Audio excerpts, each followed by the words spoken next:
anybody out there? Who knows what that's to? Welcome to the AstroG live stream. It's been a minute since we've gone live. Actually, me isn't here, it's just me. So welcome. I am here to basically, it's a random live. It's a random live, it's a test live. So what I want to do is try to find you guys and see if you're here. I gotta see if you're in the comment sections, and I gotta know if I'm being heard. And if I am, wonderful. If I'm not, that's okay too. But let me find you. Let me see if someone's here. Let me see if we can look you guys up and communicate together. This is really just going to be about, hey, sissy, how are you? Good to see you. It's been a minute since appreciate it. Appreciate it. I am trying to mess around with this. I'm going to try to see if I can find you guys as far as in the comments. I'm doing this on my phone, which I actually have never done before. This is totally new doing this on the phone, so bear with me. But this is really just like a surprise stream, just to say hey, and for you guys to step in and to talk to me, to let me know what you want to talk about. If you have any questions, I don't have a chart in front of me. For whatever reason, I don't have any access to any astrology charts right now. I can't connect with any of it, so I decided, you know what, we're just going to go back to the old school intuition. Good to hear you, good to see you, and you're writing in English, which is awesome because I'm pretty ignorant. I don't know any other language. Well, the only language I know really well is the language of the stars. So welcome to the star room. Come on in. Share this out. Thumb me up. I know you already thumbed it up, and I appreciate it. I greatly appreciate it. I am trying to find a way where I can read the comments over here instead of having to, maybe I should just go ahead and keep staring at them this way.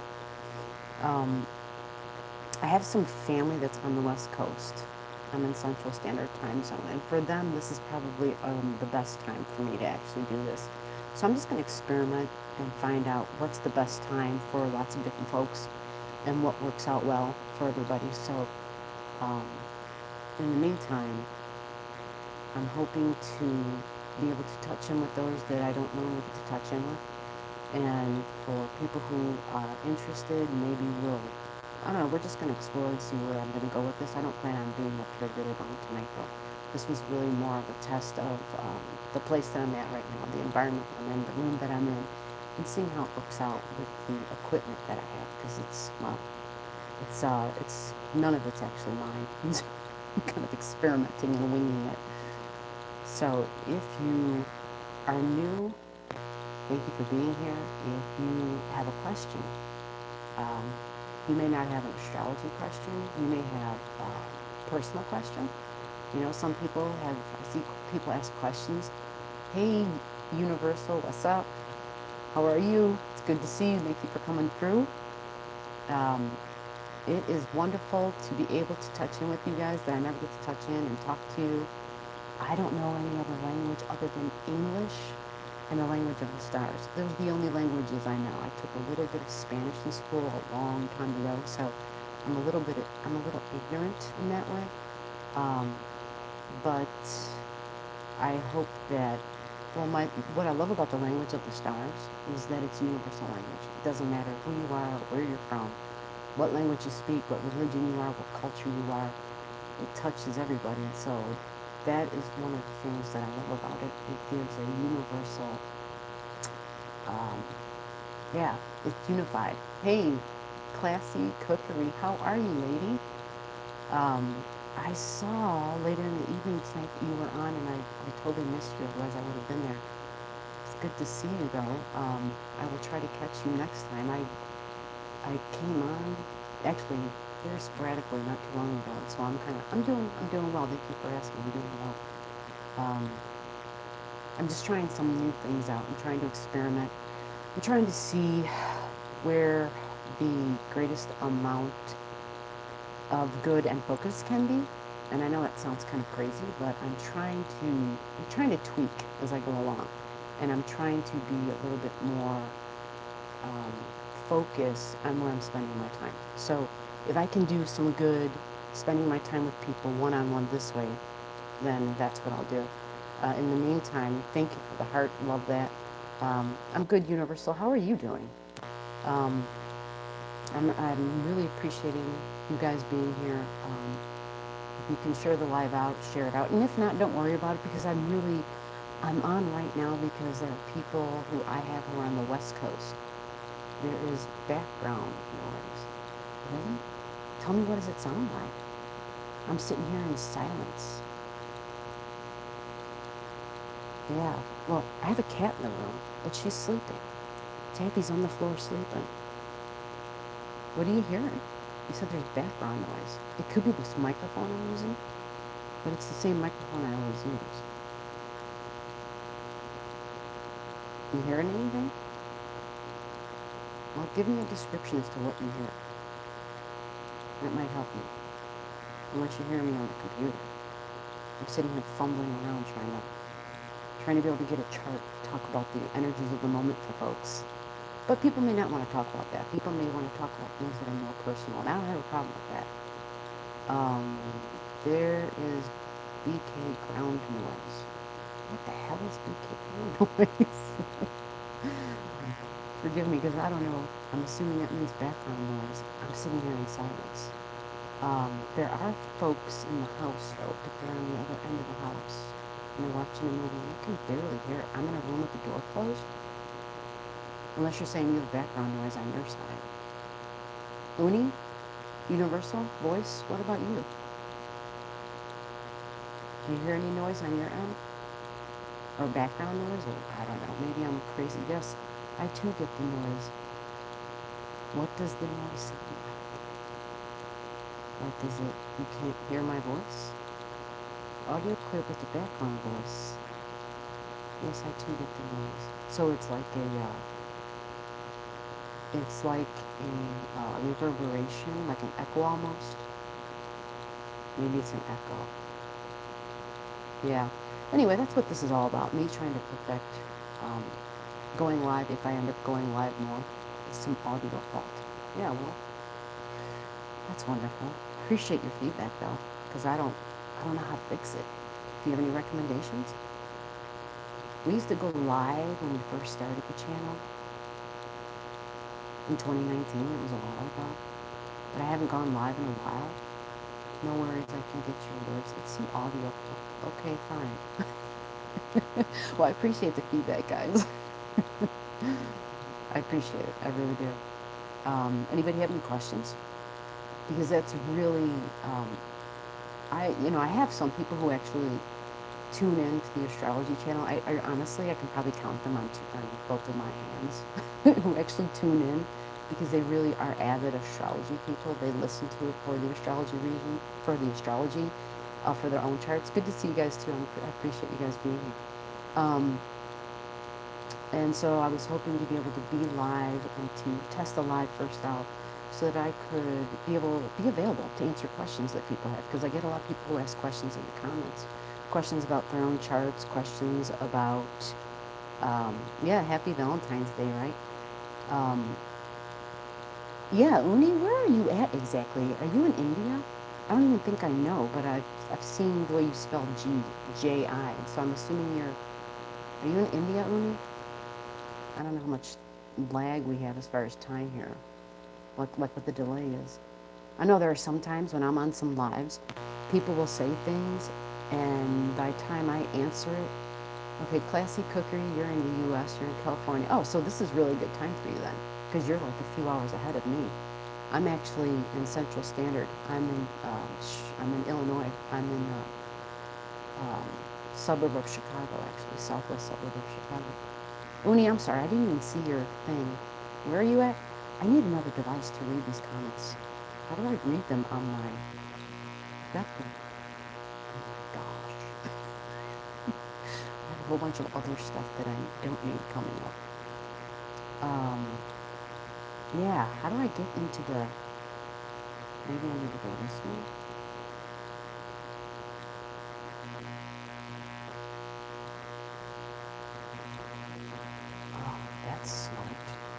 Duh. Okay. I can like my own life. That's a good idea. Right? All right, so let me turn the laptop for you so I can at least talk to you guys and read your stuff while we're chatting here.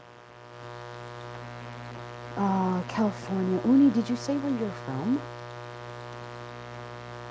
Pleasure to be here. Happy to see you. Happy Valentine's Day to all. Yeah. Happy Valentine's Day to all. So anyway, I was saying that I have some folks who actually follow along for the astrology. And so I was hoping to get a live together and get everything squared away so that it could be smooth, unlike right now, but so that it could be clear and smooth so that we could have a rapport. I am hoping that those folks also at one point in time will be able to join in, maybe not tonight because it's actually late and I wasn't planning on being here long. And hopefully we can go over some astrology stuff. And it doesn't have to be technical stuff because that is really one of the main goals of mine, is to be able to touch in with folks who don't know anything about astrology and who may not necessarily even care about it, who wonder why I care about it and what do I get out of it and why does it matter. And well, not that it needs to matter to them, but to maybe make it less foreign, if anything else. Tam and Kel, what is up, ladies? How are you? I decided to do a sporadic last moment live. How does it sound to you guys? Can you hear me okay? I'm, I haven't gone live in a long time, and I've actually never gone live off of my phone before. So I'm trying to read the comments off of the laptop and then, filming the live or whatever, like streaming through my phone, which might not be the best thing. It's not the best. It's a few years old, actually, and you know how that is with electronics. A few years old means, oh, you don't have the latest. So I'm just trying to wing it with the phone and see how it works. This is really just a test live, and I figured it's better than nothing. But I really want to be available for folks who may have, it's a little muffled. Yeah, that's what someone said. Let me see if I can make anything better. I could adjust it a little bit for you guys. It might be better if let's take it. Yeah. And now it's going to go. What have I done here? Maybe if I move this microphone closer. Does that sound any better? Any less muffled, I should say? Lou S. What is up, Lou S? I was hoping to start this late so that I could catch the folks on the West Coast. The West Coast representing. Classy cookery from the West Coast. Lou S is Arizona. So that's awesome. Less muffled, but there's a buzz. Yeah, I have a feeling that's the phone or something. I don't know. It's strange because when I record off of my phone. And I'm actually using the YouTube studio to do this live, so that might be it. I know a lot of people say just to use the other device. Buzzing sounds like feedback. Yeah, it probably is. I don't know how to tweak that. I wish I could tweak it somehow. But that's what this is all about. I wanted to do this tonight so that I could kind of smooth out the wrinkles. To do a live where I have all that kind of crap taken care of already and I don't have to worry about it. But I want to be able to be available for people to be able to touch in a little bit more personally, more one-on-one. Because one of the things I learned, I did the monthly videos for a year, okay, where I did the rising sign videos for 1 year. Hey, Christina, how are you? It's great to see you. She says she has wacky internet. Well, I have a wacky live right now, so we match. Your wacky internet with this wacky live. Welcome to the Star Room. Like the live, give it a thumbs up before you leave for however long you may be able to stay. Doesn't matter either way. I'm happy to have you guys here and step in. So, Lou S. Christina Apparel, actually, before I jump on to Lou S., the Apparel family, you guys have been awesome. And I want to make that as a big mention to everybody, for anybody else that's here watching. The Apparel family is... they've been great supporters of all astrology. Actually, all these folks here, I should say, have been great supporters of all astrology. Otherwise, they wouldn't be here right now. And you guys who are here, you know how I operate, right? For those who have channels, you know how I operate. And so anybody that's showing up under here is operates the same way. So understand that, and go ahead and do whatever it is you need to do. But for those who are here to actually touch in and have astrology questions, especially the recent two videos, we had a new moon that was just done, and then we have a full moon coming up. And that full moon's not until the end of the month. But there were some questions, and there were a lot of questions actually. And Awesome Alice, hey Awesome Alice, I haven't seen you in a long time, lady. How are you? I haven't seen you in the comments, which is fine, but I'm glad to see that you're here. Let me know what's a good time. This is another reason I'm going live, is to also find out when is a good time that would work really well for people for me to be live so that I can answer questions. I want to be able to touch in with you guys more one-on-one. And so if there is a prime time, try to give me like your top 3 like best times, like your favorite time, your not so favorite, or your least favorite, or whatever the heck, however you want to put that, your top 3 best times to be available for a live to go through questions. And I'm hoping to do questions that pertain to the most recent uploads, maybe, to add clarification, right? If there's any questions people have, I want to be able to talk about whatever those things may be, whatever those questions may be, instead of having to respond via every single comment by hand. Thank you, Christina. Thank you. Peril family is awesome. It's good to see you here, and thank you for all the hearts. And yes, your family. We had a lot of your family show up for our new moon ceremony, which we performed, and lots of prayer ties made for the Peril family. Same for you, Lou S. and Tam and Cal. You guys were all involved in that, and so that was awesome. And when the most recent video gave an example of how we prepare for the ceremony, and it was done exactly like that. Exactly like that. There's intentions. Actually, when the ceremony begins, it gets a little bit more involved. I have been working. Some of you may be a little foreign to this, and if you are, I work with native guides. They work with me, I should say. I don't work with them. They work with me. They come in. And so whenever there's a ceremony, they come in and they bring in information. And so there's only one other person that's around when I do the ceremonies. And so that person basically has become my firekeeper. I have done lots of ceremonies with natives, with a few different sort of, whether it was the Navajos. Anyway, this isn't about that. This is just saying that I incorporate lots of the learning that I've done into my ceremonies. And so some people have made comments like, wait a minute, you're saying it's a native ceremony, and you're talking about the archangels, guardian angels, and stuff like that. And well, I work with them too. I mean, I'm saying, like, I don't pick them, they pick me. That's how it works. And so you work with whoever resonates with you, and that's how it is. And so all those resonate with me, and so that's what I do. I love that video too. And that wasn't even the most recent video actually, but it's a video that was done quickly, but it showed the idea of preparation and what gets done, and it's all done in very seriousness. Yeah, a little buzz going on. I figured it was just great.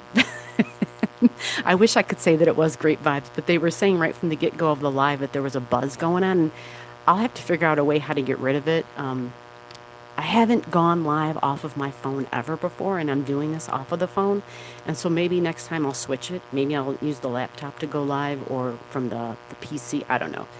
Anyhow, maybe we'll just cut this short, because I know how annoying this buzz must be. It would be driving me crazy if I was on the other end. And this is the same microphone I use when I record for my videos, so I'm not sure how to tweak it or what's best.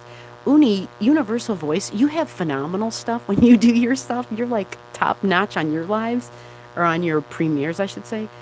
Maybe you could give me some advice how to get some better sound going on. What about the forecast of Valentine's Day? Well, Valentine's Day forecast is interesting because the planets up in the sky right now, you've got Venus and Mars actually squaring one another, but it's not a real obvious square. It's more of a sexual frustration square, which is if you tone down your energy a little bit and you recognize it and you realize You have a bit of forceful assertiveness about yourself that you can like keep quiet long enough to hear what the other person has to say, and you'll be able to work through whatever that tension is or that frustration.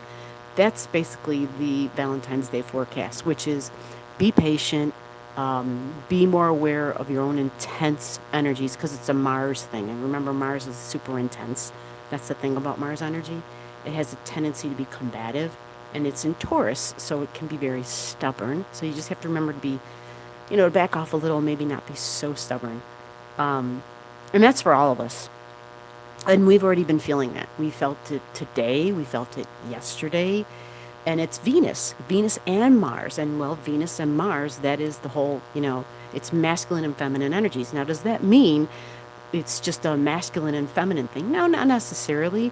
Mars is very masculine. In Taurus energy, Mars actually embraces more feminine qualities because the sign of Taurus is feminine.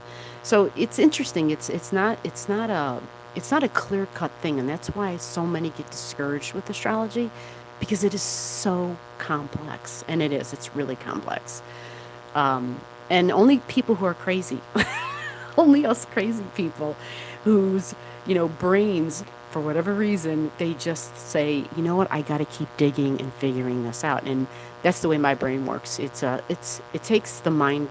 It's like a scientist, where they think really deep and in layers. Astrology and science, yes, astrology is a science. You got to have that mind. And if you don't worry about it. Like, you just know someone crazy like me who loves it, and trust me, it wasn't by choice. I'm being honest with you. I know that's probably really hard to believe.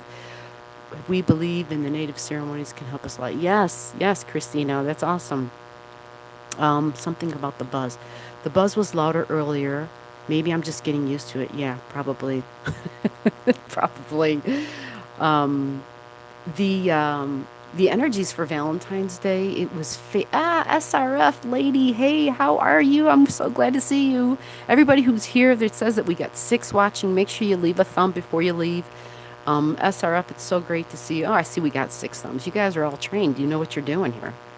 You tell me what to do. How does it sound for you, SRF? How's it sounding on your side? Love crazy minds. Yeah, that's someone like me, crazy mind, right? I know a lot of folks, when they would watch the videos, a lot of people would watch them like when they're laying in bed at the end of the night. Like at the end of their day, they're like, okay, I'm going to watch my G video, right? So I have family on the West Coast, and I figure, maybe doing something, it's not that loud. Well, I want it to be where it's not so annoying, if there's a possible way. So I have to figure out how to tweak it out. But I imagine over time I'll be able to tweak it out and get rid of it. Let me catch up on the comments, and let me see if I've got...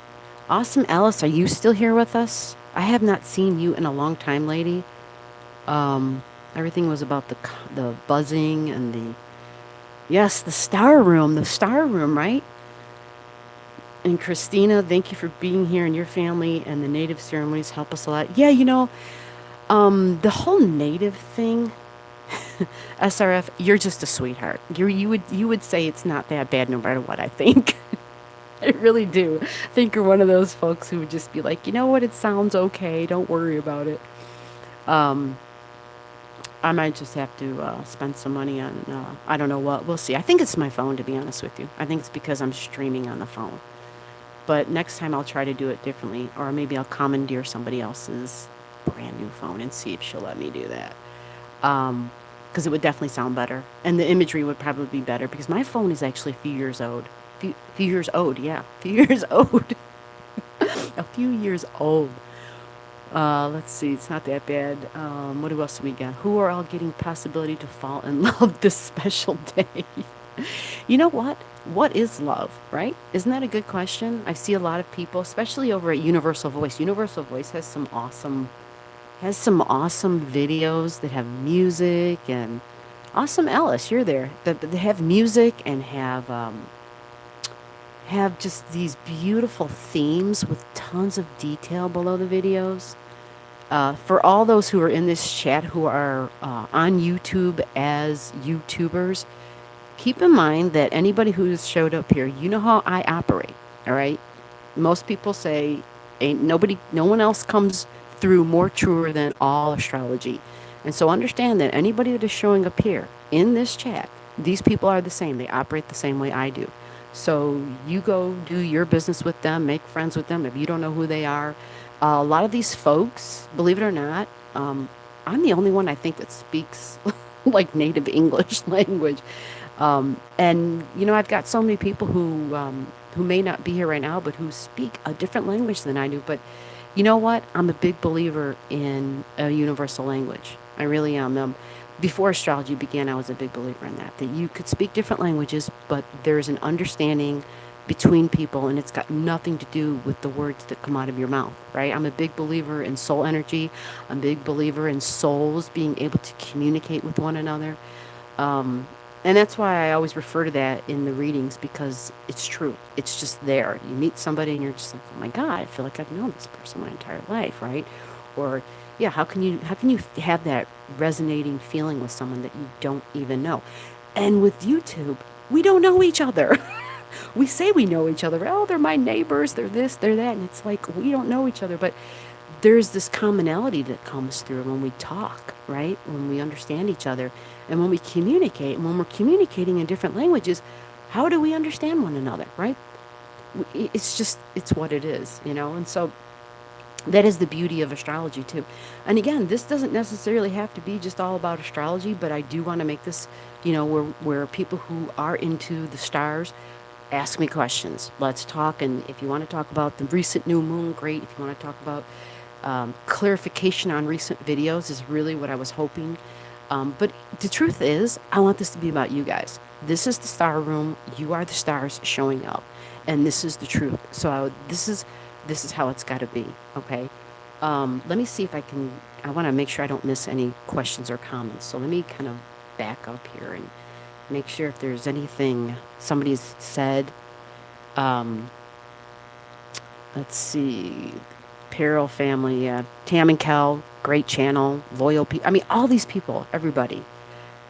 Make sure that, you know, you are checking these people out. They're hilarious, they're funny, they're everybody here are really good quality people who have showed up time and time again.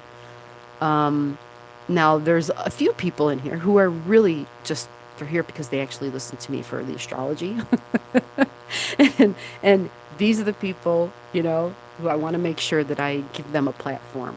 Um, but this platform's for everybody, okay? I want everybody to feel comfortable here and to feel welcome. So I can hear everything, SRF, Universal Voice, who are all getting, okay, we went through that one.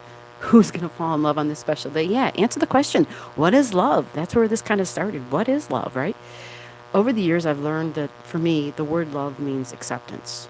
And I know a lot of people can throw a whole bunch of other things in there, but at the end of the day, to say the words I love you, to give gifts, you know, that's all easy stuff. That's all easy stuff. Love goes a lot deeper than that. Awesome Alice. I was just thinking the mic is as distorted as me at the moment. Aquarius has some rough energies for me. Yes, sister, you and me both. Aquarius is a fixed sign. It's a fixed air sign. And I have a lot of Taurus energy. I seriously do. I have like, other than my ascendant, I have like 3 or 4, maybe 5 other aspects slash asteroids slash nodes that are in Taurus energy. So you guys haven't been seeing me in my videos, and there's a reason. I've been being squared, and there's a lot of that going on for me. And so it's not just like, oh, G doesn't want to do videos, or, you know, there's like a whole slew of things. And it's not like, you know, I can't even, you know, it's timing, it's equipment, it's space. I mean, it's like, it's a list of things. It's not like 1 or 2 or 3 things. There's a whole slew of reasons. But I'm fine. I'm fine. I'm trudging along. I'm better than I've been. You know, 2018 was a rough year. 2019 was a rough year. Um, Most people, unless they personally know me, which I think there's only one person here that actually personally knows me, knows a little bit about my history. I spent the year of 2019 flat on my stomach. And so I have been vertical. I've been vertical since then.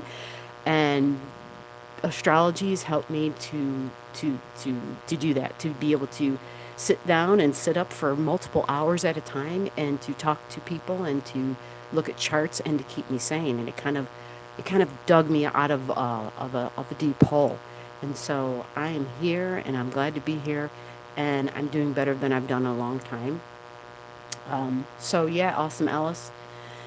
I hear you, sis. I'm familiar with your chart. You had a chart where you didn't know your birth time, and for people who watch the videos, who comment, who are subscribers, you know, it's hard when you don't know what your birth time is. But there's ways to figure it out. And awesome, Alice. We went through a lot of questioning, a lot of back and forth. I would ask questions, she would answer them, and then we could troubleshoot to try to pin down a birth time. And the reason you do that is because it gives you your rising sign, right? Your rising sign is that birth time in addition to your birth date, your birth city, your birth state.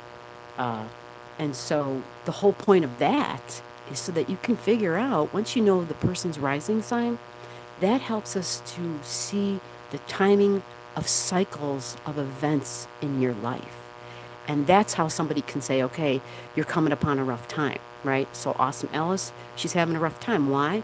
Because like me, she most likely, because again, she has a rising time. We haven't said, okay, this is for sure, because she doesn't have a birth certificate time. But if she's having a rough time, well, Taurus Ascendant would have a very rough time with all these planets in Aquarius, because Taurus is a fixed sign. So it's Taurus fixed Earth squaring Aquarius fixed air sign. And that's rough. It's rough. Taurus is a fixed, and it's stubborn. It's stubborn. And Earth means, if I say fixed Earth, it means your material, tangible world.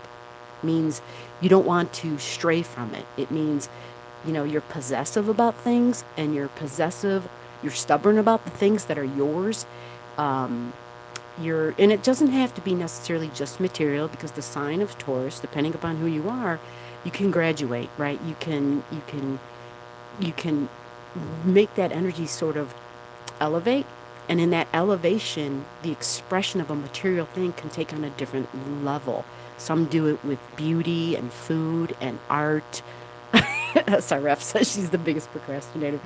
Um, but the whole idea is to understand that fixed Earth means your tangible values, okay? It's also your money, right? So the things that you paid for, the things that you value, meaning the people that you value in your life as well. You may you might want to fight for those individuals, especially if somebody else is giving them a hard time. You might find yourself being willing to stand up and to say something, whereas before you wouldn't have, especially with Mars and Taurus energy.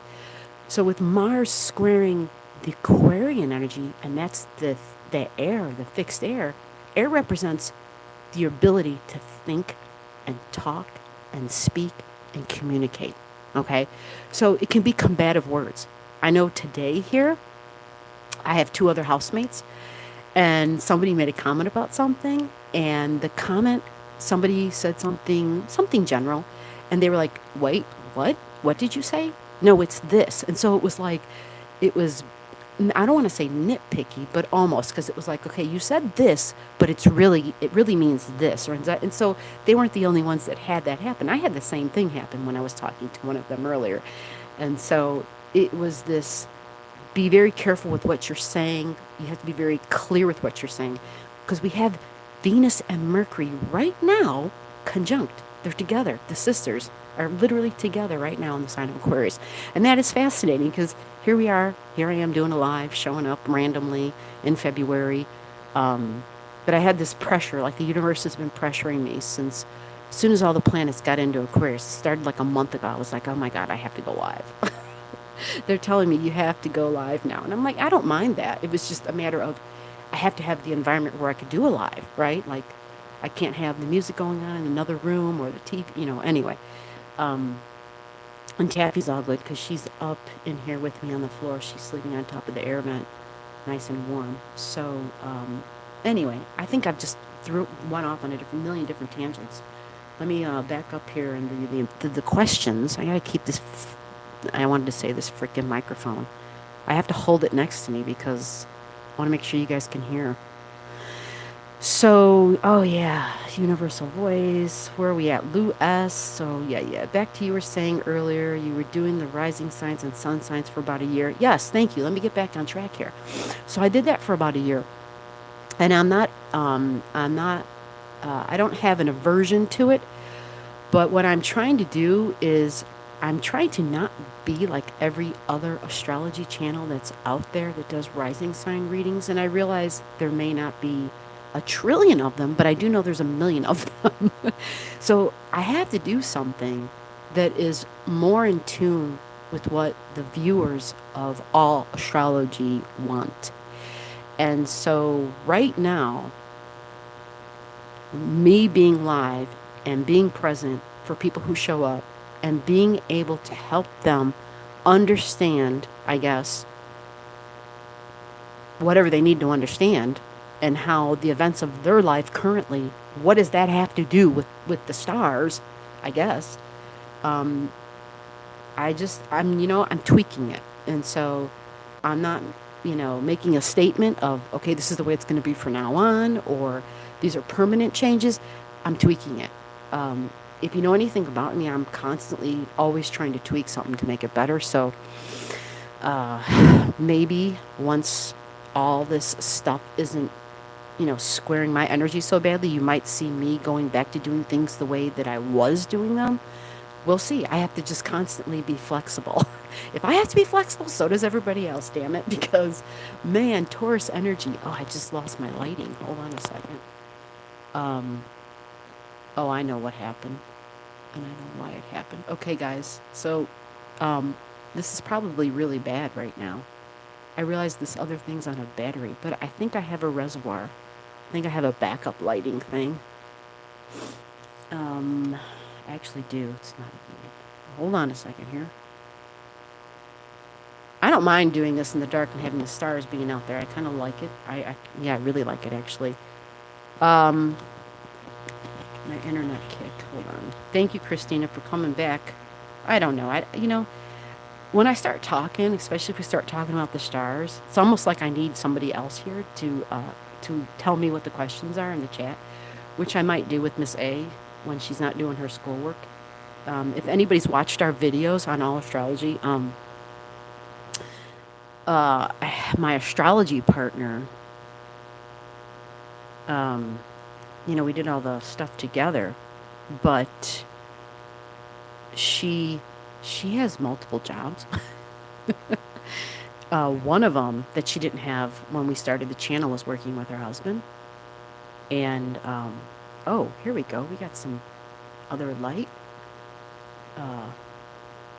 Okay, this light might be too much. Or not enough. Okay, how's that, guys?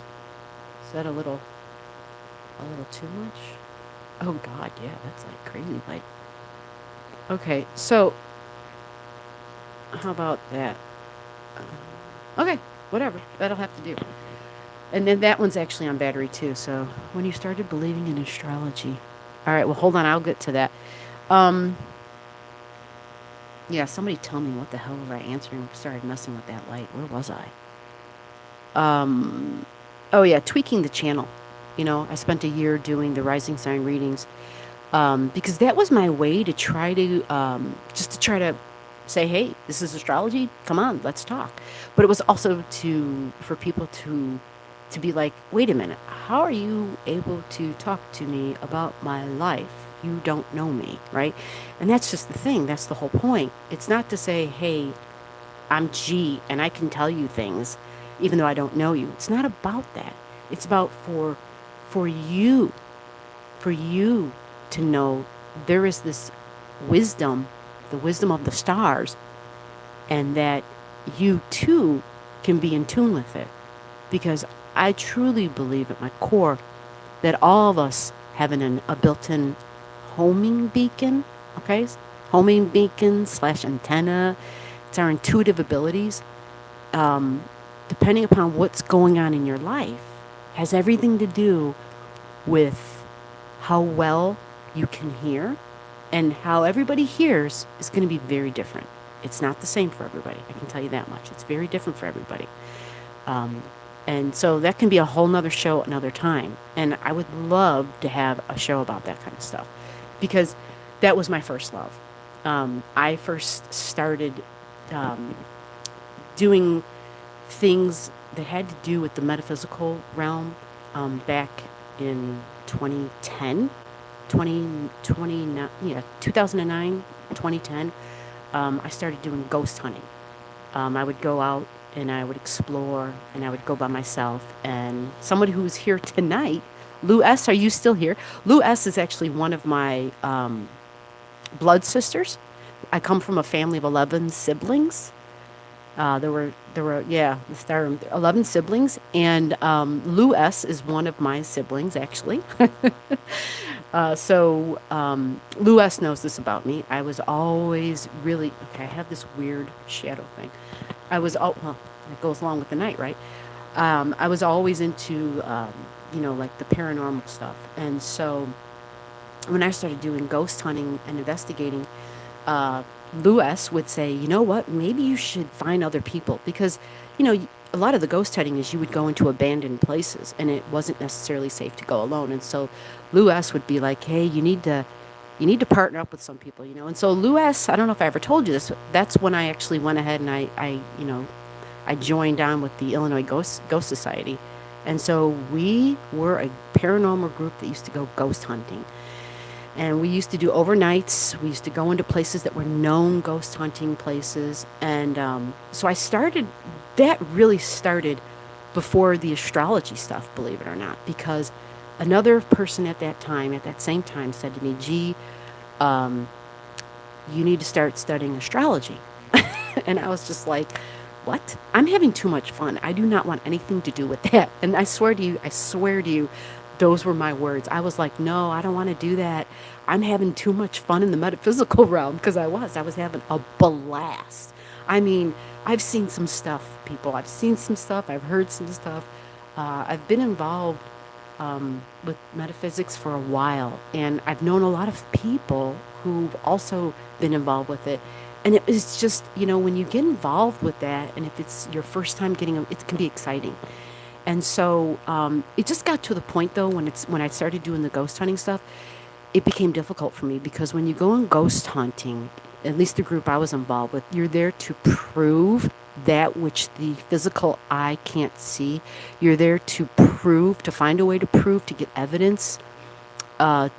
You try to record and you try to track that which we have no scientific explanation for, right? That's the whole definition of the word paranormal. And so you would want to capture things on EVP recorders, on video cameras, you would want to capture stuff. And so in the process of trying to capture that stuff, you come into contact with spirit, depending upon your level of sensitivity. And so anyway, to try to make this long story short, because it is like this whole journey has been long, but you for me anyway, I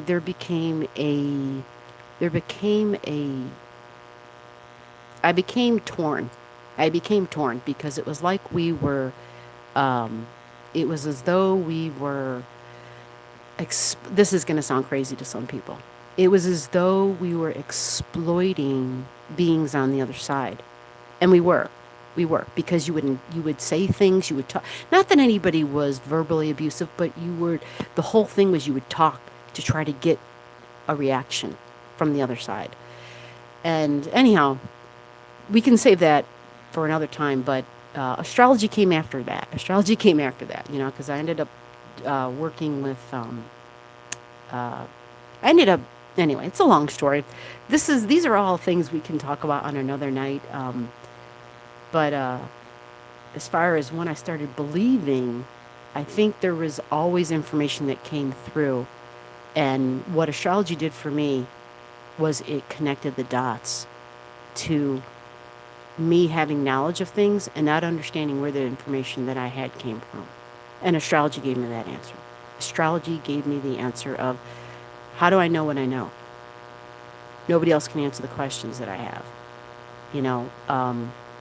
and astrology gave me those answers. astrology gave me answers for a whole bunch of things. One of the most compelling stories that I can share that hopefully don't bore you to death is when I had a job for like this is one job I had for like 25, almost 30 years, and my job was to hire people. I did all the hiring, and one day I had a crew. It wasn't a whole lot of people. It was like maybe 10 people, maybe 12 people, and um, the I see another person who's here. Who was that? It just went by. I saw you, sister. Maritas. Where is she? Look, I'm going to call you Mary. Fontanosa. I'm so bad at language. Forgive me for chopping your name up. But hey, sis, how are you? Um, she's a great YouTuber, and so there are lots of people who are here in this chat. I'm saying lots. There's only 7 people watching. There's lots of good people. Anybody who's here, they're legit people like me, and you know that. You know how I am with you for your channel, and Christina Peril, Universal Voice, Tam and Kel. I'm trying to think who else is here that are. If there's anybody else in this chat here that Classy Cookery. These channels are YouTube channels. They're all legit. Maria, she's at the top of the chat. I don't even know if she's here anymore. Maria Mayadera. Again, forgive me for chopping up your channel names. All these people are legit people. Okay? These are all legit people. You know how I roll, so you know they're legit. Anyway, so one of the most compelling things was I had a group of people that worked for me, and I shouldn't say it that way. Anyhow, people that I had to hire. And at that time, all I would do was make sure of their birth years. That's all I had to do was pay attention to the birth years because I had to make sure they were of age to work, right? Yeah, a lot of the people that worked some of them were, people who were just out of high school. Some of these folks, they had never had a job before. So anyway, some time went on, and one day somebody said to me, how do you like the crew that works with you, that you work with? And I said, I love it. This is one of the best crews I've ever worked with. And they were like, yeah, I'm impressed by this crew. And I said, I know, it's amazing. It's pretty awesome. And they said, what do you do? Like when you interview and stuff. And so I would tell them, because I'd been doing this whole interviewing thing and hiring people for a long time. So I learned a lot. You get better and better, like who works and who doesn't with you. And so anyway, one day I thought, there was just like this voice, it was just like, keep looking, keep looking. So I went back into everyone's files, and I was looking, for whatever reason, I started looking beyond the birth year. I started looking at their birth dates, their actual birth dates. The entire crew, listen closely to this, okay?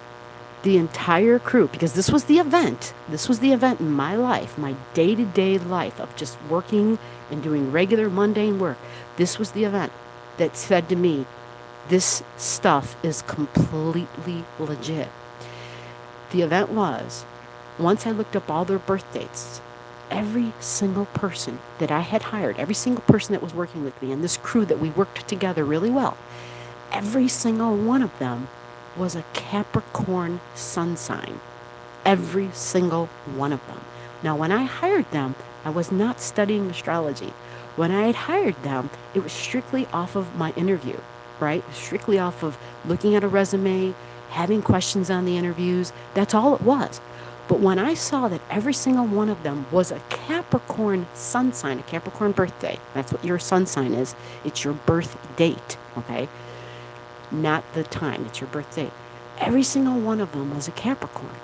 And it's not to say they're the best workers in the world, but anybody will tell you, if you know a Capricorn, they are very serious about work. When they come to work, they work. They're the kind of people where if you don't give them something to do, they will find something to do. They are the kind of people where they're there to work. You hired them to work, they're there to work. Now, this does not mean there are no other, all the rest of the signs aren't good workers. It doesn't mean that.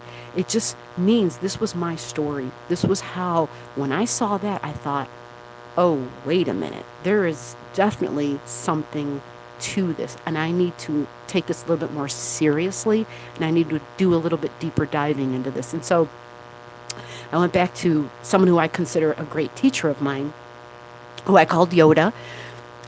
She was this, and she's still with us. She's still among the living. She's this little lady who was born in India, and she had been telling me since 2009, you need to start studying astrology. And I kept saying, no, I'm having too much fun with the paranormal realm. And I was having a ball. And astrology is so deep and so serious, it's just, it takes a commitment. It does. It takes a level of commitment. But once I saw that with the people that I had worked with, right? Once I saw they were all Capricorns, and I had no astrology experience at that time, not in this way. And I had not hired them based on that. I had hired them strictly by their resumes. I had hired them strictly by the interview. But it couldn't have been a coincidence. And it wasn't. Once I started studying it seriously, I realized, oh, okay. Wow, this is amazing, right? Anyhow, so that is to answer Universal Voice's question, which was, sorry, it takes me, you know me, I go in deep. I talk about all the details. When you started believing in astrology, that was when astrology dipped into my life. That's when astrology came to me, okay? Because here I was working my 9-to-5 job, and it showed me in a really clear and evident and practical and logical way of how it showed up. Didn't ask for it, but it did. I was just able to connect the dots. By the way, that is a Virgo quality, okay? That's a Virgo quality, being able to connect the dots. So I'm reading through the chat here. Blah, blah. Okay, we got very nice. I didn't mean to say blah, blah, blah. Didn't mean that in a bad way. So please, I'm just going over the ones that I already read. Very nice. Yes, Universal. Appreciate you saying that. Appreciate you being here still. Good times indeed.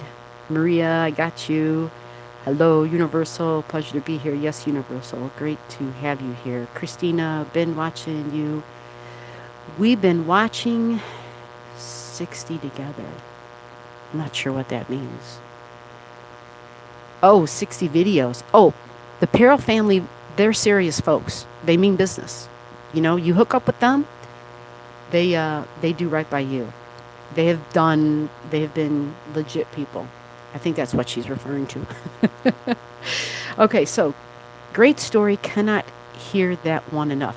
Yeah, it is a good story, isn't it, Lou?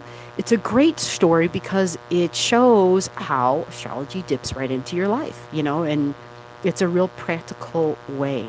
It's a real practical way of seeing it in your life.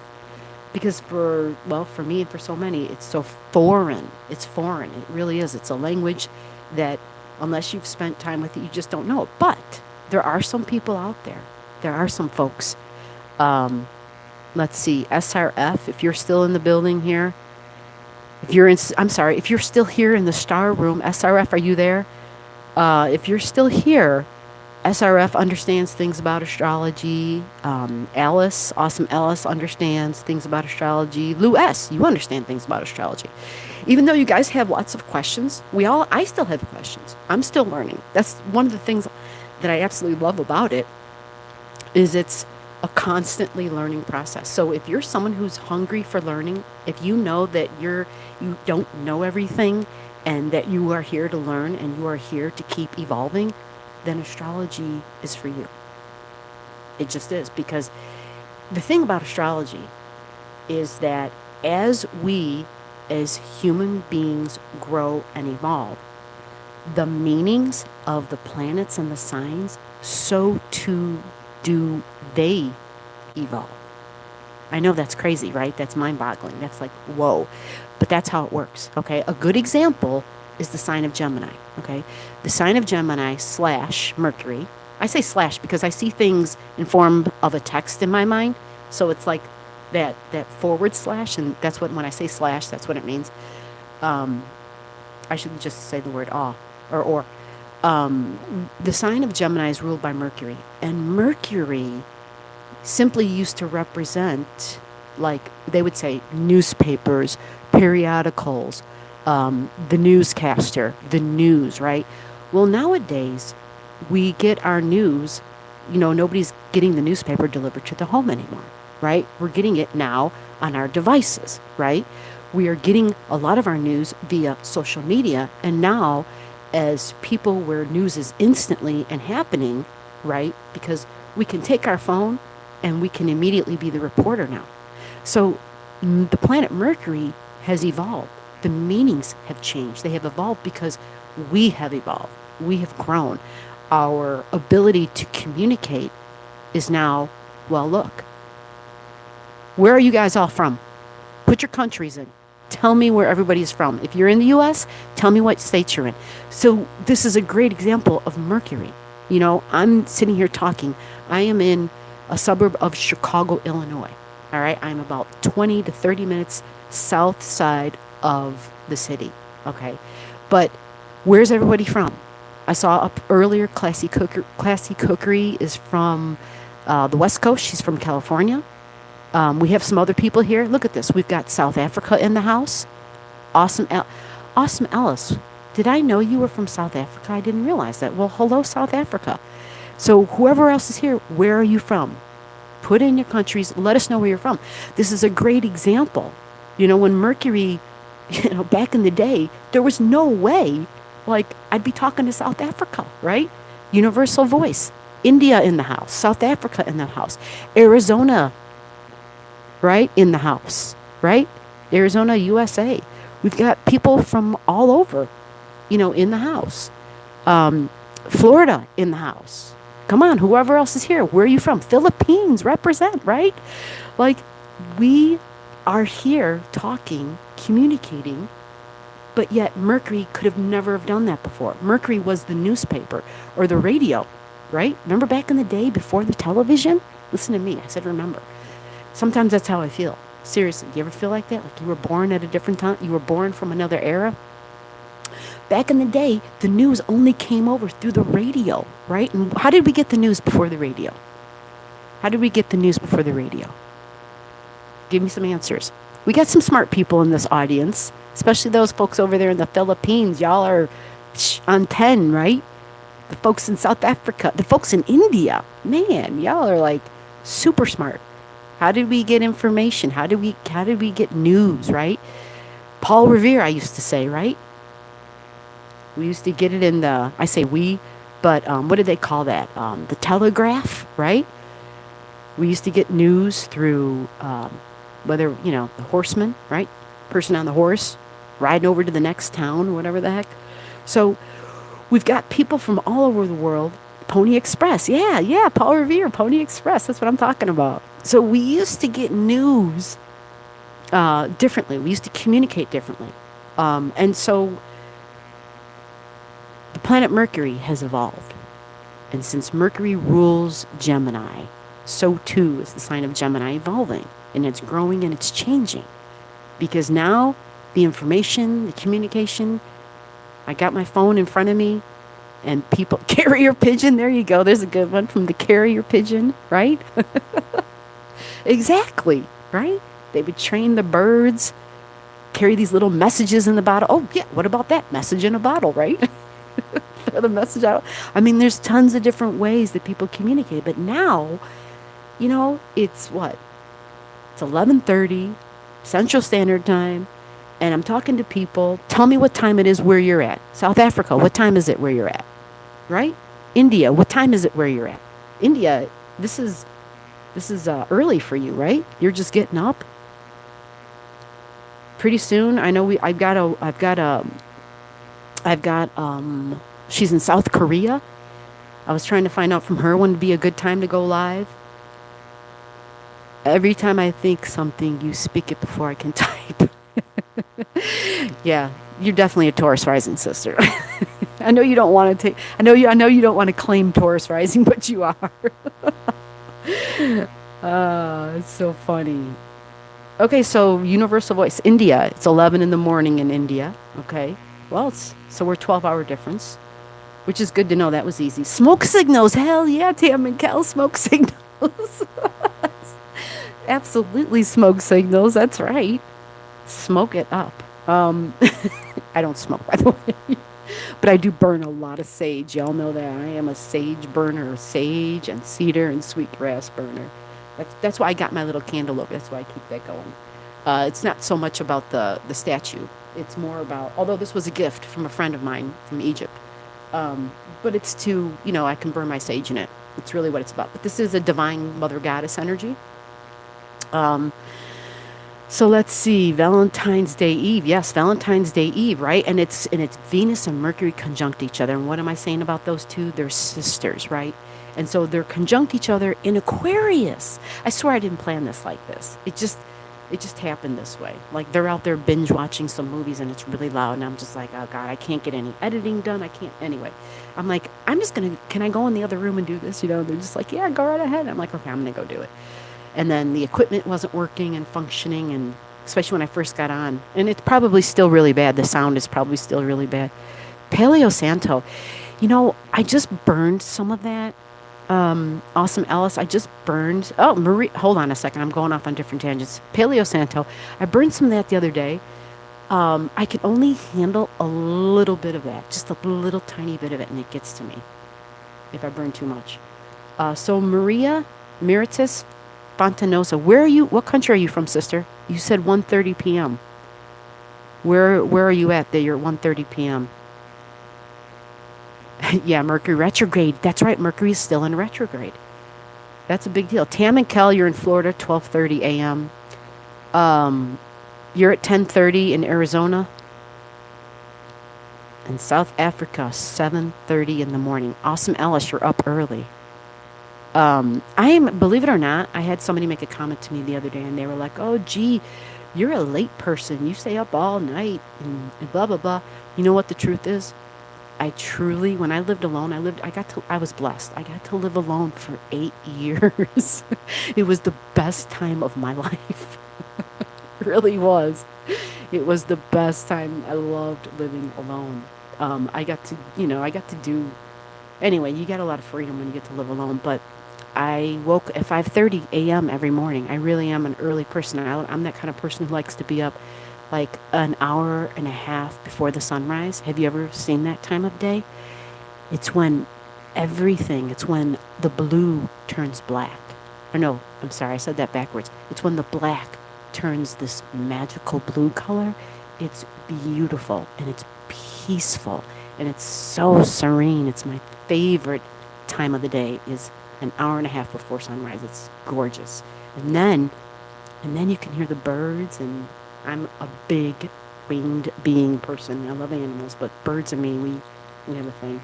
I have a thing with cats too, but birds, they're my when I think of carrier pigeons and how they would bring people information, it's going to sound crazy, but birds bring me information. And they don't bring them in a bottle. Like, they show up and I know what they mean. And it's not that G's special or G's great or G has some powers. No, it has to do with my freaking chart, people.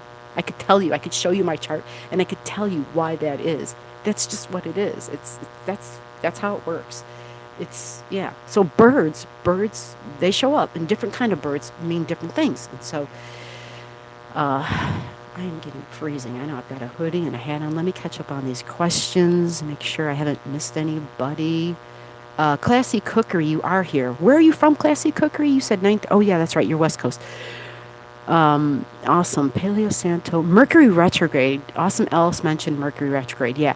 So Mercury is still in retrograde. And I want to make a quick mention to that because if you're in the U.S., which obviously I see some of us are in the U.S., right?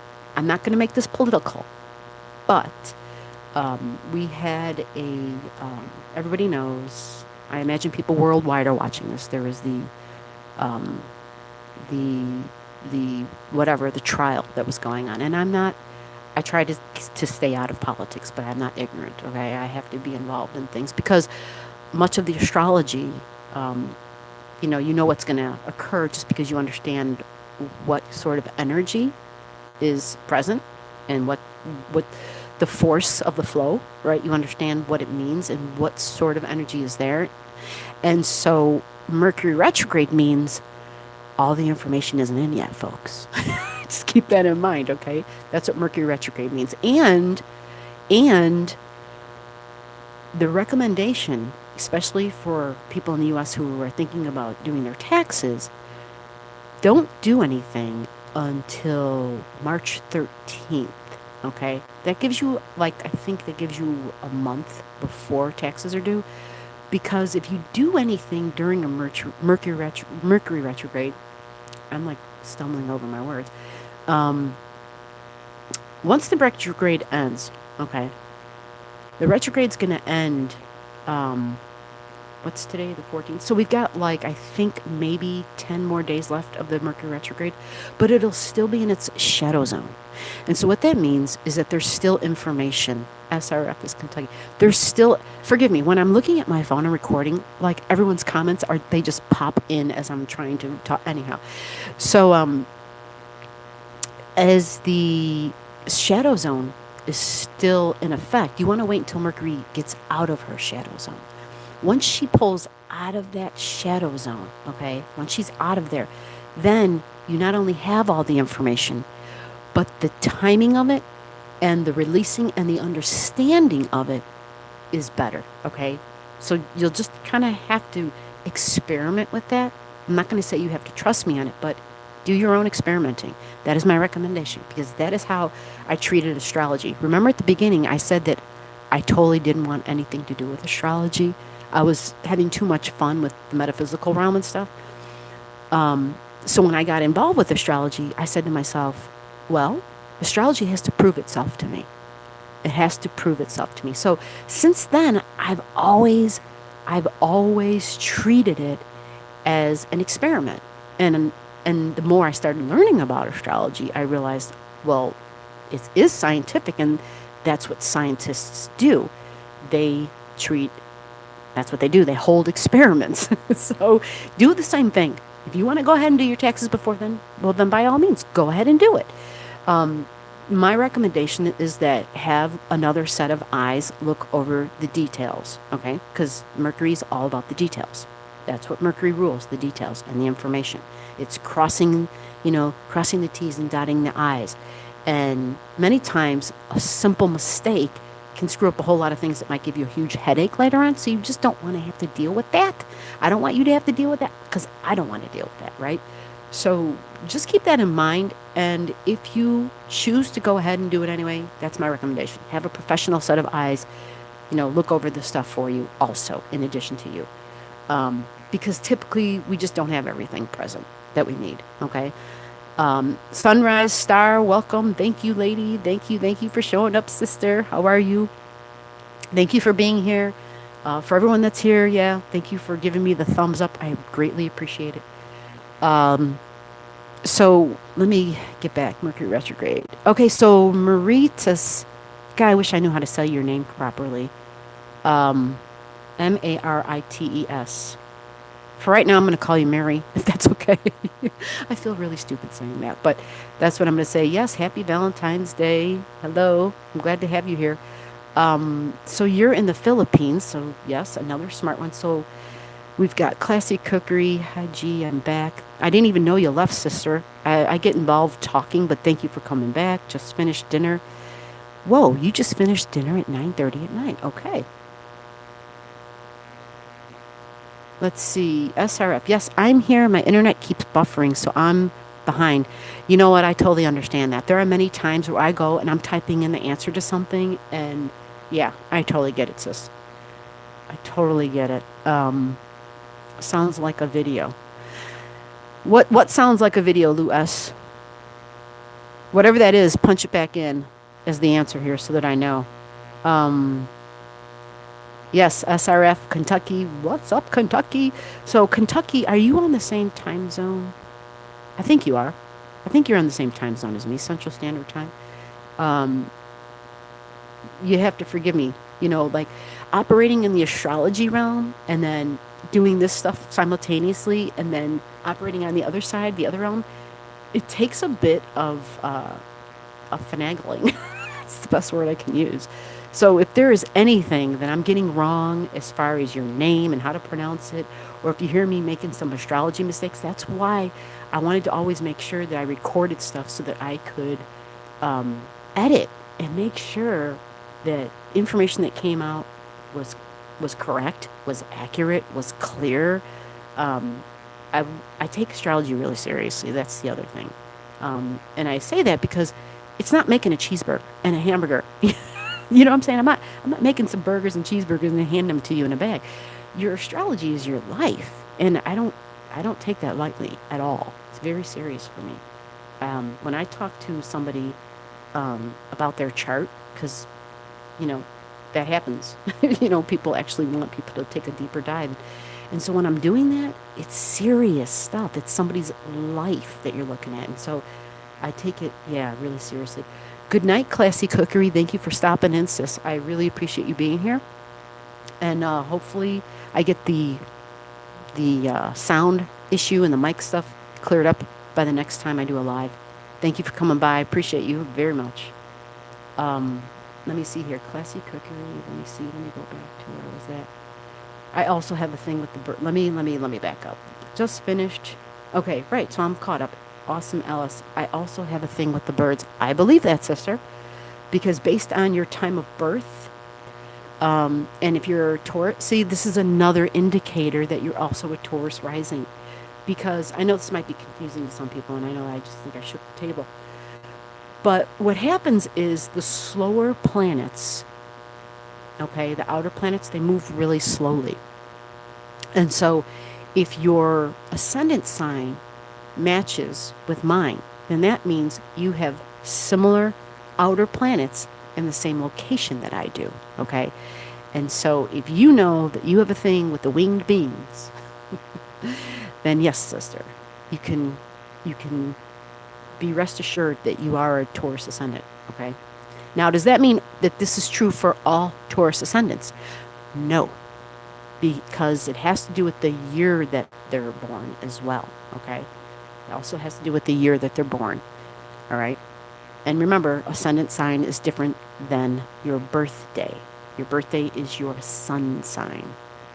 And if that's confusing, well, over time it gets less confusing the more you hear it. It's like hearing different jargon, hearing different terms. You know when you take a class and they give you all these like vocabulary words and you're like, I don't know what the hell any of that means. It's the same thing, okay? It's just over time.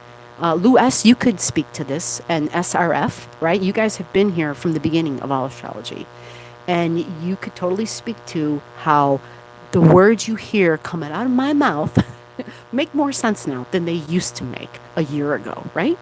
If I'm lying, put it in the comments, let me know. But you just, it's like osmosis. You just start picking up on it and you're like, oh yeah, now I know what that means. Now I know what you're talking about. Doesn't mean you're a pro or whatever, or that you study it, but the jargon isn't so foreign to you anymore. It becomes more common, it just becomes more common. So the phone, I'm noticing, can't get enough of this. Well, that's nice. Hello, consciousness zone.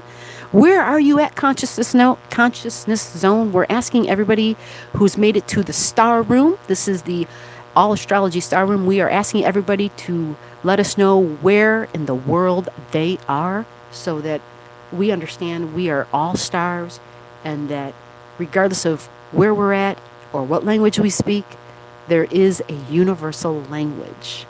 So where are you at, consciousness? God, I cannot speak tonight. Dang, Mercury Retrograde or something.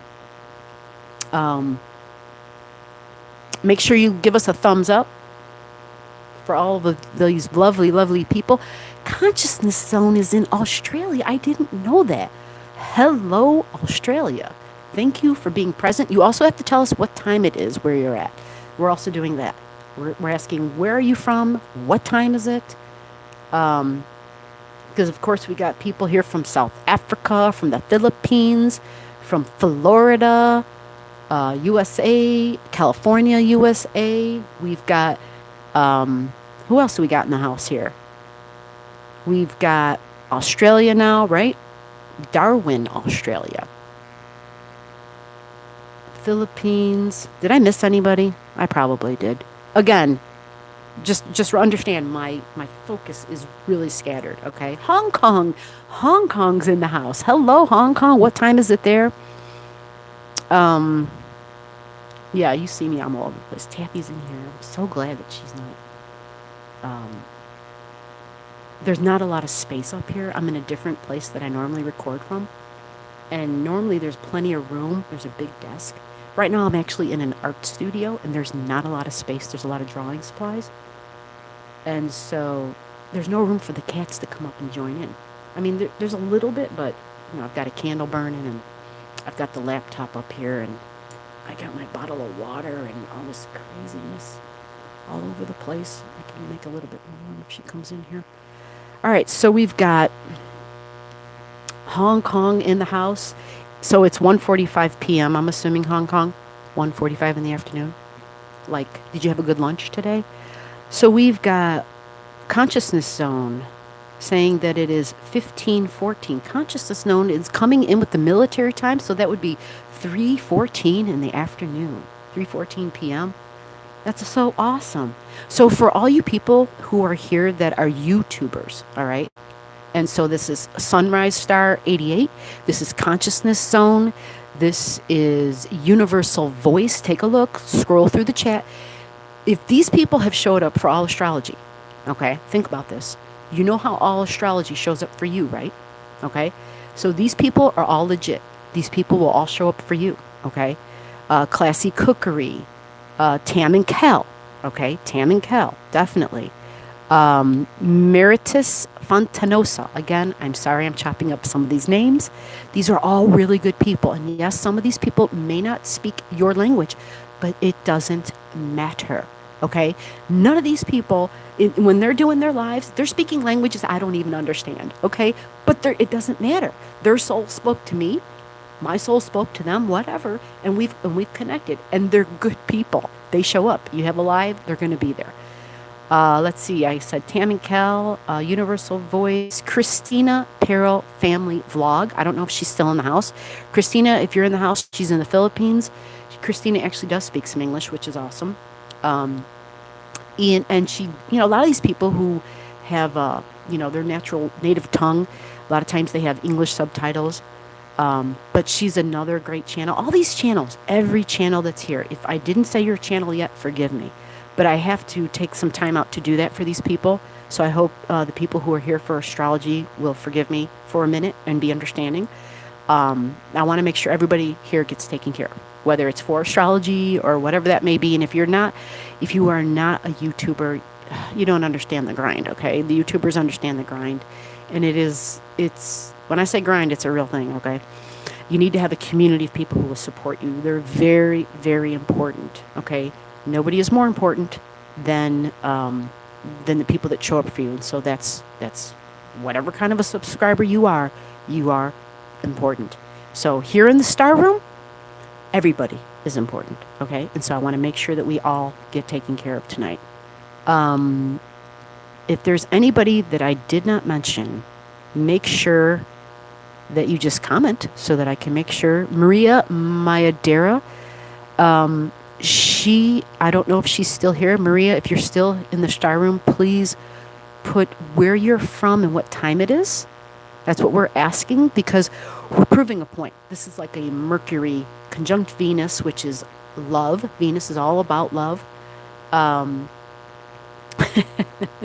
Christina's here and she said, I think I missed something. I'm cooking food. I'm here. Christina, we were asking for everybody to put down where they're from and what time it is where you're at. And that you are another, yeah, Maria was one of the first people here tonight, I see. So yeah, all these people in this list are legit. They're all legit, okay? All right, so Christina, yeah, she said, I think I'm missing something. Alrighty, Hong Kong time, got you on that. Australia, this is so awesome. I'm glad. So what else do I need to adjust tonight? Is there anything else I have to talk about that I didn't talk about? It's, what else? What else? We've got Venus. So Venus represents love. Venus represents your money as well. It's your income, okay? It's what you value. So when we value something, it's not always, like I value the cats, I value the birds, but it's also your tangible resources. It's the way you receive, your ability to receive. It's like the incoming. That's your Venus energy. A lot of people equate the Venus energy with a prominent female in your life. It's not a prominent female as in mother energy. It's not that at all. It's prominent female as in somebody who is, it doesn't, it can represent the love of your life. It can represent that. Something I want to clarify is that when we talk about masculine and feminine energy, do not identify that with gender. I know that's confusing, okay? The thing about astrology is that there are many times I'll talk to people and you know, somebody there'll be this feminine essence about them, but it can be a male. Like they can literally be, you know, a male. And it's their energy that astrology refers to. It's not their gender that it's referring to, okay? So when we talk about right now, there's for Valentine's Day, right? Universal Voice had that great question. What is the forecast for Valentine's Day? Well, there is a tension, a frustration, so to speak, between Venus and Mars right now. And Mars represents your masculine energy. It's your assertiveness. So whether your gender is male or female doesn't matter, okay? And so for Venus, it represents your feminine energy, okay? It's your desire energy. Venus is all about what I desire and what I bring in. I bring in, I grasp at it because I desire it, right? That's Venus energy. It would be interesting for you to know, if you don't know this, that Venus rules the sign of Taurus. So what's interesting is that if Mars is in Taurus energy, that means that Mars is taking on some of the Venusian qualities because it understands Venus better. So even though it's a Mars squaring Venus right now, it may not feel as some of the tougher Mars square Venus energies we've had in the past, where it was somebody said something, the other person said something, and it was like an all-out verbal war, right? It was like a battle. This isn't going to be like that. This is just like, you know, I recommend the best way to deal with Mars energy. Mars is very physical energy. It needs a physical outlet. So sometimes you'll hear me say crazy stuff like go outside and dig a hole, right? Or go outside and move some snow if you're in the Midwest. Like we've got like a foot of snow on the ground here in Chicago. And it snowed today again on top of it. And I'm fortunate because I love the snow. And I'm also fortunate because, well, I'm not in any shoveling condition, so I don't shovel snow. So I'm fortunate, and I don't have to travel either. You know, I'm in the house basically. So I don't have to do any of that stuff. But if my Martian energy, you know, is like on 10 and I'm feeling like, oh my God, I'm gonna blow a gasket because someone's getting on my nerves.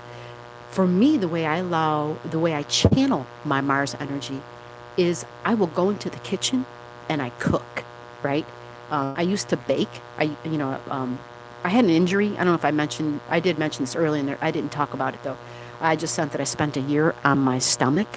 But I had an injury, and that's why I had to spend a year flat on my stomach. I had a back injury.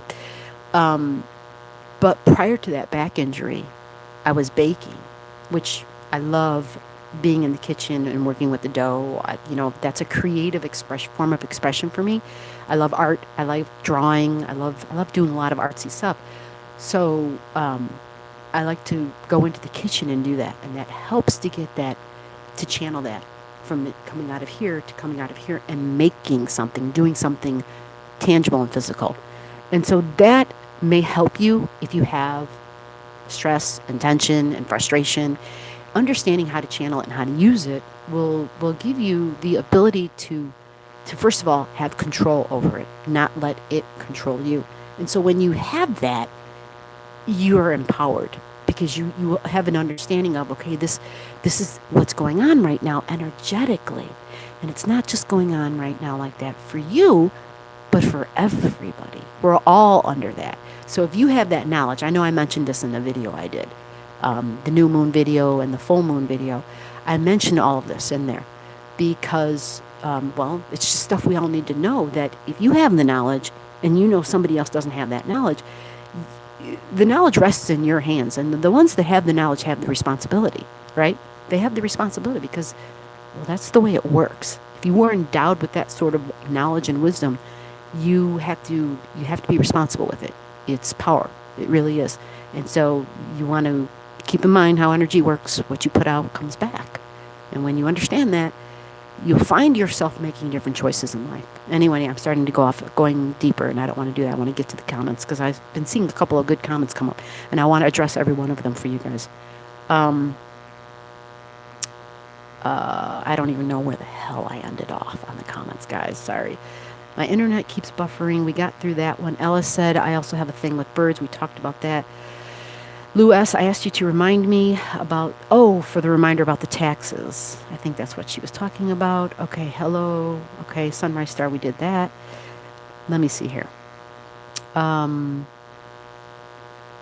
Universal Voice says, it's okay now, able to get you more.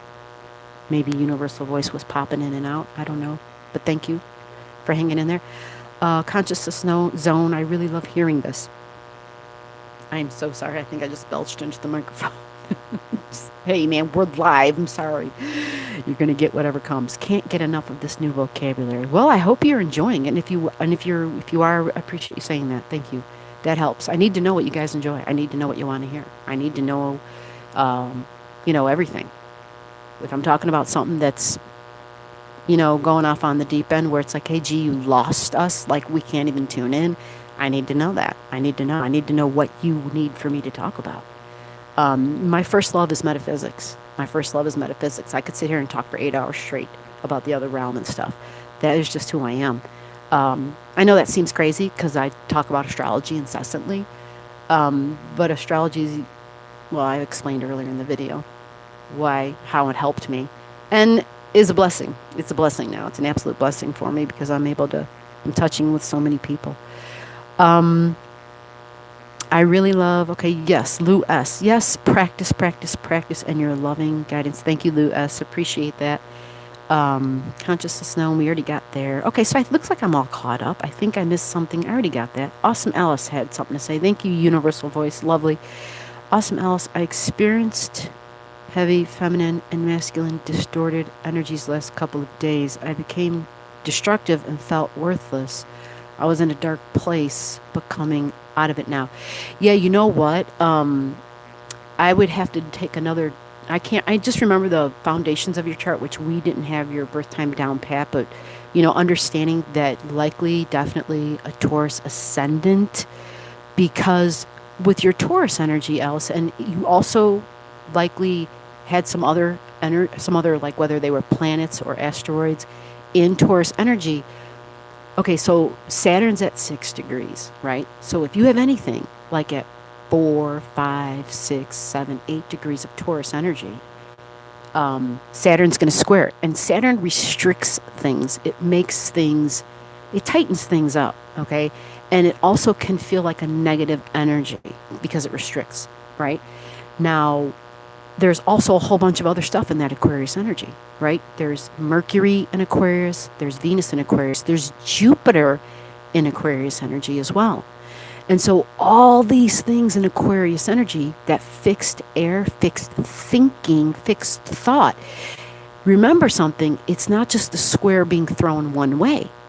While all that Aquarius stuff is squaring your Taurus stuff in your ascendant, and keep in mind, the ascendant represents your appearance. Therefore, you may have had negative self-thoughts, right, about your appearance without realizing it, because likely you have some of that Taurus energy in your 12th house too. And what that means is any energy in your 12th house, it's subconscious thoughts. It's you're having thoughts like there's this underlying self-talk that's happening, and you may not be real aware of it. And it may have something to do with how you feel about who you are, right?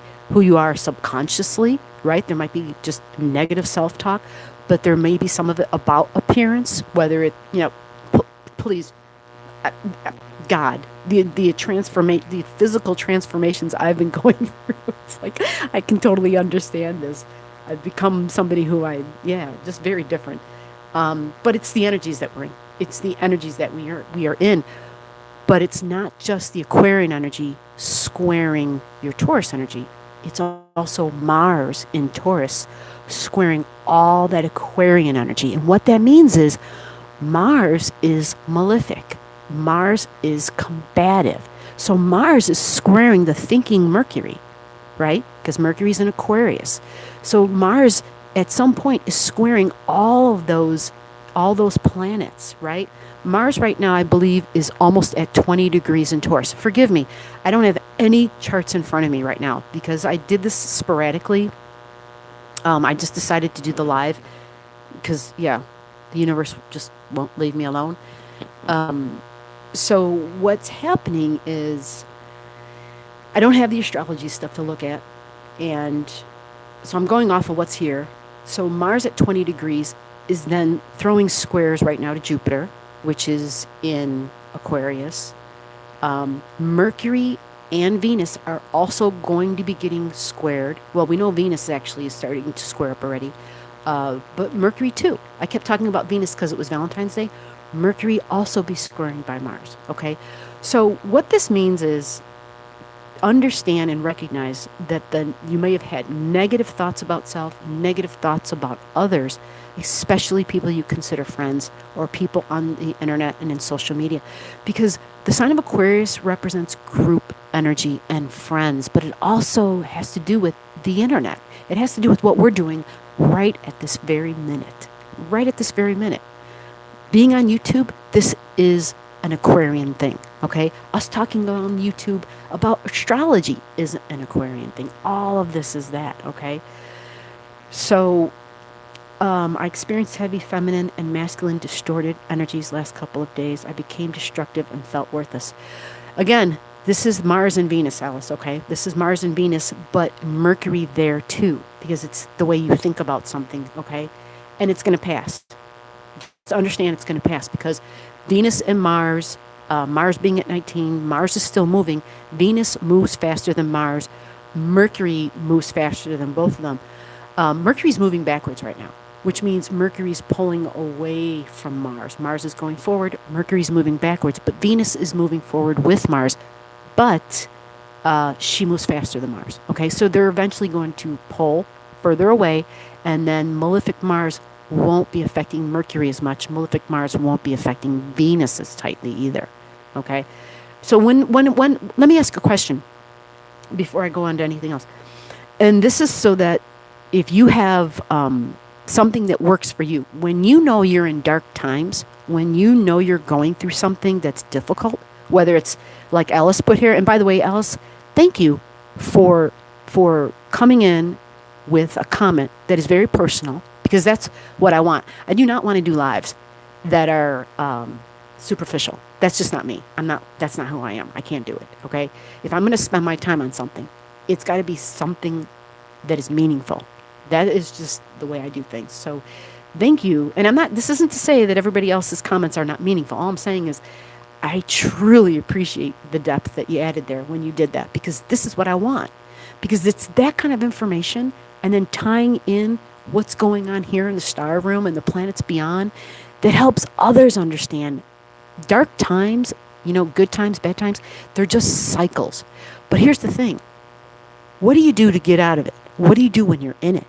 What is it when you go through the heavy feminine and masculine distorted energies that became destructive and felt worthless? I was in a dark place, but I'm coming out of it now. What do you do? Is there something? Is there a practice? Is there a habit? Is there something? Is there a go-to thing that you have that helps you to pull out of that darkness? And if there is, what is it? And I'm not asking this for just Alice. I want whoever is listening, if you have an answer, I want you to type it in, okay? I want you to share it because I want everybody here. Yes, there's only 9 of us, but that's okay. I want everybody here to be able to benefit from other people's advice, whatever it is. Because what one person says isn't going to work for somebody else. What works for me isn't going to work for you. However, what works for that person may work for the other person. Or what works for me may work for somebody else. So if we share what those things are, because I'm going to tell you guys something, without talking about astrology, 2020 was dark, but 2021 does still promise more changes. It does still promise more changes. It doesn't mean they have to be bad. It just means you have to be flexible. And so Taurus energy does not like to be flexible. It is not flexible. Okay? That is the whole goal of the Taurus energy, is to learn to be flexible. To learn how to be balanced and flexible. That's the goal for Taurian energy. And it's difficult. I know. I'm a Taurus sun and a Taurus rising. And I think I have 4 or maybe even 5 other planets in Taurus energy. So I get it. I'm very fixed as well, and I totally understand. So Alice, I'm glad to hear that you feel that you're coming out of the dark place. If you're, if you need more information, if you need a helping hand, if you need to connect in a deeper way to help you get out of that dark place, contact me. You know where my email's at. It's right below. Well, it's probably not below here, but actually it might even be below here. I might have some, oh God, no, I have some really old stuff below here. Anyway, go under any video. I have emails, current emails, and you can contact me there. Actually, I think we have already exchanged. I think you've emailed me before. But yeah, do that. That's not a problem. But for everybody here, when you get in a dark place, share with us how you get out of the darkness. I'm not going anywhere, but you are going to see me put the microphone down and stand up because one of the cats, I think Taffy needs to go use the bathroom. So hold on, I'll be right back. Where are you at, Mama? Okay, let me open the door for you. I see their eyes with the knife. Okay, let me go.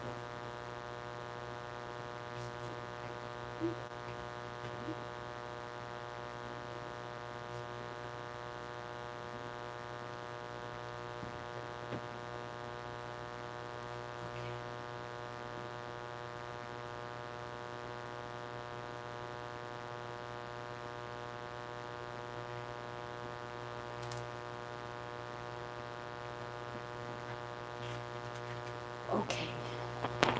Alrighty, so I'm going to try to get my butt back into the... There we go. Alright, so let me go over some of the comments and see if there's anything here I've missed. If we got any responses from people. I think I see... Okay, I got her. Hold on, I don't know where I'm at here. Let's see. Okay, we got that. Yeah, thank you, Tam and Kel. Thumbs up the chat, whoever's here. And it's not just whoever's here. I'm going to read off your name, that is for sure, if you're here. And for everybody that's been here, I think you've all been, like, awesome. Like, you've all been here, I think, this whole time. Seriously, I don't think anybody's ever left. You guys are, like, absolutely amazing. What I'm going to try to do... Actually, let me save that for later. Remind me, somebody, that I had something I was going to say about what I want to try to do for my lives. It's kind of like a way to gift people for showing up in the lives, but something fun. So remind me about that. I want to stick to this because, man, my mind will go off on 5,000 different things. Okay, so here we go. Thumbs up the chat, everybody. Thank you, Tam and Kel. So SRF, let me see what you got. Yes, I just keep learning, and it's becoming easier. You make it easy to understand, so that helps so much. Oh, yes, that comment I made before about hearing the terms, the words, the vocabulary over and over. It starts to sink in. It doesn't seem as foreign. And, yeah, SRF, I know you've come a really long way from, yeah, you've been on this channel since the beginning with us, and you know, I can tell by the comments that you make and the references you make to your own stuff where you are understanding so much more. And, like, that, like, makes a part of my heart really happy because I know that sounds cheesy, but it's true. Like, this is just one of those things I came to do, and so it satisfies that, and I thank you for the feedback. Makes so much sense. Thank you, SRF. Christina, still here. Thank you, Sisti. Thank you, Christina. Awesome, Alice. Makes so much sense. I hope that it all made some sense for you, Alice. I hope that, you know, that it just sheds some light, that just puts some light on it. Because, like, when I first began dipping into astrology, there was just so many things that didn't make sense or questions that I just had that there were no answers for, or in times of real dark stuff, every time real dark stuff came, once I started looking at astrology, I always got an answer. I always got an ah. And then what it does is it takes away the blame. It really does. It makes it it gave me the ability to have conversations with people, to go over in my head conversations I had with people, and to be objective, because I would understand. I'm going to use this very loosely. The spell they were under, and I'm using the word spell loosely because it's really an impression. It's really as if you take a drink out of a bottle, like of alcohol. You take a sip, and all of a sudden, you feel a certain way. You're under, it's not really a spell, but there's a certain impression, right? There's a certain feeling and an emotion that the planets put you under. And so having that knowledge, it makes it, where you don't look down so hard or be so hard on yourself. And then it makes you be less hard or, less judgmental about other people in your life, and less critical. It makes you a more objective observer and thinker. And believe it or not, when you are objective, when you are clear from your emotions, is when you think the most clearly, is when you make the best decisions. I know a lot of people say, well, you want to make that decision from your heart. Making a decision from your heart is one thing, but having your thinking, having emotions, depending upon what they are, but 9 times out of 10, they're going to cloud your thinking. That's just what it is. It clouds the thinking. It takes the rationale and the logic out, and it makes it difficult. And so astrology took what was not clear and made it clear. All right. So where am I at? Awesome. Alice said it makes so much sense. Christina, Philippines, 2 in the afternoon down here. Okay, awesome.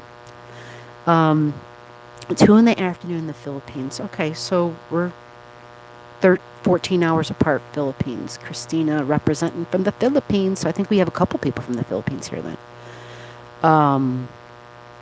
Universal, be positive always. Yeah, universal. I know it's easy to say that, and I know I say it, and I know lots of people say it. But there are times when, depending upon what's going on up there, it's really difficult to be positive always. It just is. It's difficult. It takes a lot of work. It takes what I call mind training, because I've seen charts where people are born with energies where there's a predisposition, so to speak. There's a strong inclination from birth to look at things either always in a positive light, or always in a balanced light, or always in a negative light. This is how people come in. So I have great understanding for people when they, again, you look at someone's chart and it just, in a way, it takes away the magic of who people are, especially like people who do unbelievable things. It makes them unmagical. They don't seem as amazing. They don't seem, all of a sudden they come off of that pedestal, because you see at their fundamental, elemental level, in a sense, who they are energetically. And you're like, well, with that setup, of course they did that, whatever that was. And so this goes both ways. When I first started studying astrology, some of the charts that I studied were extreme charts, because I was learning. And so this is a good recommendation for anybody. I know, did you hear the door? That was Taffy back there trying to get back in. I started studying charts of like great world leaders, right? So, you had like just great people that we all heard of, right? Like Gandhi, right? Buddha. Well, not that I've looked at Buddha's chart, but, great religious leaders. I know G's starting to lie right here, right? But think about some great world leaders, right? My mind's drawing a blank right now, but just punch in some great names, some great world leaders, right? I've probably studied their chart. And then also think of some leaders, well, I shouldn't say leaders, but people who come to mind who were in the news who did horrible things. I studied their charts too. I can't think of the details right now because my Mercury's being messed with, but I studied their charts too. So I studied charts of the most extreme energies. And what I found out was that when I looked at their charts, I said the same thing. I said, well, with that chart, of course they did that. So, like if you could study the chart of Jack the Ripper, right? Like you look at Jack the Ripper's chart and you're like, what? Of course. Now, obviously, I've never studied the chart of Jack the Ripper because I don't think that character has ever been revealed. I don't think that was something that was ever, I don't think they've actually identified that as an actual person that we could say, hey, this is their birthday. But who was it? There were some serial killers. Again, the details are escaping me right now on names. I've always been really bad with names too. You'll have to. You guys probably don't know that about me. Mother Teresa. I see some names coming up. Awesome. Let me get to the comments. I'm sorry. I need to have the comments in my ear so I can respond without having to turn and look. Let's see. I know the highest good and the highest light always prevails. Yes, Lou S. When we have patience, that's the trick. When we have patience, the highest good and the highest light will always prevail. But we have to have patience, yeah. And those patience is hard. Patience can be very difficult at times. Oh, God. I'm sorry, Alice. I just realized you responded again, and I'm already on a different topic. Jeez, that's G, right? Already. That's the thing. I move really quick, and I have patience. So, Alice, I will come back to your comment. You gave us an answer about what you do. You retract from society and you go with them. I become quiet and I dissect how I feel and I open myself for answers. Oh, that's good. That's really good. I guess this community came up as an answer. I guess so. That's awesome, Alice. Look at that. And that's her name. Right? That's awesome. Yeah. And that's what and there are times, Alice, I don't know if this happens to you, but having the same rising sign, like this happened to me not too long ago where I was feeling really frustrated because it was just like everything I was trying to do, nothing was working. Like you turn this way and there's a dead end. You turn this way and there's a stop sign. You turn this way and it's like, the road's closed. You turn right. And so there was just a lot of that, not in major ways, but like every little thing.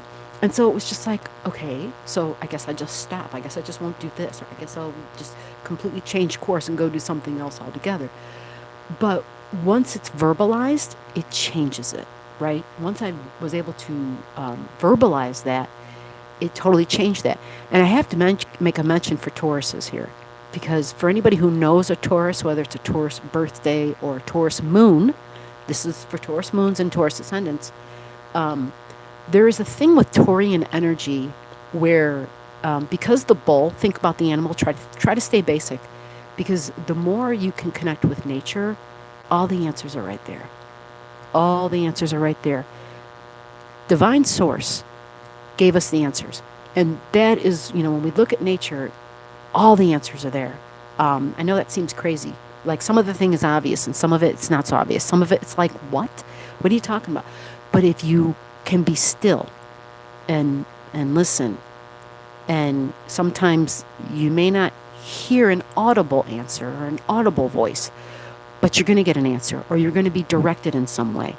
And so I say this for Tauruses because they're an earth sign. And when the bull is standing in the pasture, the bull is comfortable. And being comfortable, it doesn't, comfortable, spelled B-U-L-L, okay? It doesn't want to move. It likes to be peaceful. And so there's like almost a disconnect. And so it seems like it's got this great amount of patience. There's almost a staggering effect. It's almost slowed, and it is. It has this slower pace to things. It wants to be right about what it's doing. It wants to be accurate about what it's doing. And if it's because it wants to do a quality job, that's why. It's a Taurus, it's an earth sign. It's all about quality. It's not quantity. I mean, yes, a low expression of the energy can be about the more the better. But as it as it grows up, as it evolves, kind of like the fine wine, as it grows up, it realizes the quality is the most important thing, because the quality is where they'll actually get the end payoff. And that's when it grows up and its energy expresses more into the Capricorn, which is think long term. Think about your long term tangible values, right? Because Taurus and then Virgo and then Capricorn, right? Think about that. Think about how those earth signs evolve and grow and how they relate to each other. That's important. And that may connect some dots for you in understanding astrology. I don't know how I answered that question or how I got there. I think I was answering Alice's question, but I was trying to refer to the Tauruses about making sure that you do have patience, but you may not always be able to verbalize it, and there's a delay, and it's okay. Understand that about yourself. And Alice, you described what you go through, which is you retract from society. You need to spend some time alone, and you become quiet, and you kind of analyze, and you open yourself up for answers, and that's what you did. And well, there you go. For me, talking and communicating helps, and maybe that's what I'm doing tonight here too. So universal voice here in BG, going for breakfast. Okay, going for breakfast. Good. Let us know what you had for breakfast. Soon catch you. Appreciate you, universal voice. Thank you very much. Appreciate you. Much love. Lou S. I allow God to control my soul. I release all that no longer serves me. Yeah, sometimes that's easy to say and a lot harder to do. I know all about that, and I think we probably all do. We know all about that. Ways, she's referring to ways of dealing with darkness, ways of dealing, because, believe it or not, there are some out there who may not believe in God, who may not believe in a higher power, and that's okay. That's okay. You know what? All astrology, this is for everybody. You believe in what you want to believe in. So what does somebody do if they don't believe in a higher source, or if they don't believe in what we would call God, or, Allah, what does one do? Either way, it's allowing something higher than yourself to take, control of the personality, right? Because that's a big deal. That's what happens when we get into arguments and we have disagreements, and when we are impatient, it's really the personality coming through. And the personality, there's many degrees to your being, okay? It's funny because before I actually started the whole in-depth studying of astrology, I used to do a lot of journaling. I was writing. Matter of fact, that was one of my big goals, was to start writing astrology books for kids. Anyway, I started 1,000 different projects, but I started writing all this stuff, and it was all about the degrees of my being. That was what kept coming through as I was writing. The degrees of my being, the degrees of my being. And then once I started studying astrology, I started realizing why I was getting that kind of information, the degrees of your being, because your astrology chart, your chart is 360 degrees. And you as a human being, energetically, with the planets and with the stars, you are 360 degrees, right? There's 360 degrees to your being. And so astrology is learning, is a process of better understanding the 360 degrees of your being, okay? Okay, Lou, I just dove deep on answering that, or responding. So oh, God, guys, I'm sorry. I didn't even know I was gone. It says I'm live now. Did I disappear? Did I stop streaming? I might have. Hitler, yes. Yeah, I studied Hitler's chart, which was crazy. Am I still here? Do y'all hear me? Because it stopped, and then it said, now you're live, so maybe it was just buffering. So let's go to... Am I still here? It says all good. Christina, you're still here. Awesome. So, okay, less blaming. How about that, right? Less blaming and shaming and more compassion. Unconditional love, unconditional acceptance. Yeah, these are all really, really excellent recommendations. Excellent suggestions. Tam and Kel said, I'm still here. Okay, good. Hello, Universal. You got to tell us what you're eating. In India, you got to tell us what you're having for breakfast. That's the deal. Here in the star room, if you eat, we all eat, baby. If you eat, we all eat, okay? So yeah, I studied Hitler's chart. I studied Mother Teresa's chart. Like Ted Bundy, John Wayne Gacy, um, Miss A and I, we studied like some of the most extreme charts. But yes, Mother Teresa, a lot of, like Martin Luther King, yeah, Gandhi. I said that before. We studied their charts, and when you look at them, you look at it and you're like, well, of course they did that. Of course they did. Look at the energies they had in their chart. Hello, right? Now I'm gonna be honest with you though. Not everybody's chart works out that way. I know. There is always, it's just like science, there is always an exception to the rule. That is, if you've ever taken any science courses, like in college, that's like the first rule they teach you. They give you all these rules and theories you have to study, but the first one is there is always an exception to the rule, even in science. With astrology, it's the same way. There is always an exception to the rule. And you know what that exception is? If you got the answer, if you think you know the answer, comment. Let me hear what you guys think the answer is. How could there be an exception? Who could live beyond the energies of their chart? Who could live beyond the implications and the impressions that the planets give us? What kind of a being? What kind of a person? You may not have an answer, and you might not. I'm going to wait a few minutes, and if I don't see it come up, then remind me about that, and I'll answer it, because it's fascinating. It's absolutely fascinating. So here we go. Let me get back to some of these comments. I got to get some better seating situations in here. Okay, bye, Sunrise Star. Thank you. Bye-bye. Thank you for showing up. Thank you for coming into the star room. So here, soon catch you. Okay. I allow, got you. Less blaming. Yes. Less blaming and shaming. You know, when I read that, I wanted to say something else in response to that less blaming and shaming. The name calling. The name calling. Again, I don't want to make this political. The name calling. You know, when we disagree with one another, that's one thing. And I know I'm going to be honest with you. In 2020, yeah, there were some names coming out of my mouth. I'm not going to lie. And I, tried to do it in the best, nicest, politest, the best way I possibly could. But it's been stressful. It's been stressful. In the beginning of 2021, January was an interesting month, and February is an interesting month, right? I mean, yes, we've been through, God, we can't even say we've been through worse times. We can't even say that anymore, right? Well, but we can say that it could be worse. We can say it could be worse, and it can. It definitely could be worse.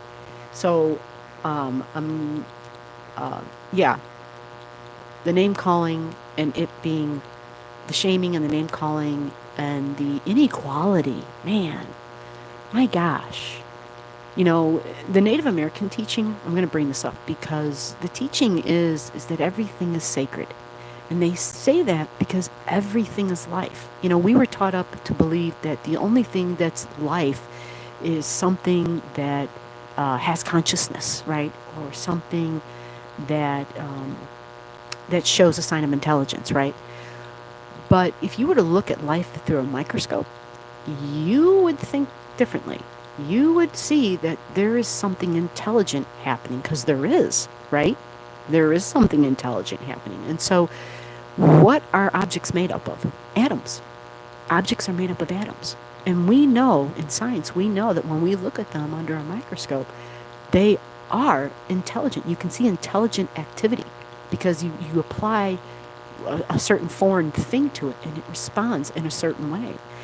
And so there is intelligence. And so everything around us literally has life in it. I know this might be pushing the envelope for some folks, but the idea is that you want to honor the life in all things, in all beings. And so many times you might hear me say that, in all things, two-legged, four-legged, no-legged, whatever, because there is this thing, that this unique life force that travels through everything and all of us. And again, I'm going off on another tangent. I don't even know how I got there. But yeah, treat everything and everyone with compassion and love. And I know the patience is growing thin, but sometimes it's okay to just simply say, I don't get you, but I'm not going to call you a name. I'm going to at least respect you. And leave it at that. That's okay. That's totally fine. But that's the least you can do, is to at least respect somebody else. Now, I do not respect people who, who literally harm somebody or who want to harm another. My motto is, if it harm none, let it be done. I have a lot of mottos, actually, you're going to be hearing me say. But if it harm none, let it be done. Okay? Okay, here we go. Let me see. Where am I, folks? Where am I? I shut down. I got that. Soon catch you. I control. Blaming. Yeah. Okay. Mother Teresa, I said that one already. It's easy to say, Lou, I am mostly in an unconditional love space, operating from the heart. Well, maybe I shouldn't read this one out loud, but she's referring to astrology things here. So, but I guess some of the Uranus, Mars, that's the other thing. That, Alice, I'm glad you mentioned that. That is exactly it. Uranus and Saturn are squared exactly right now. Exactly.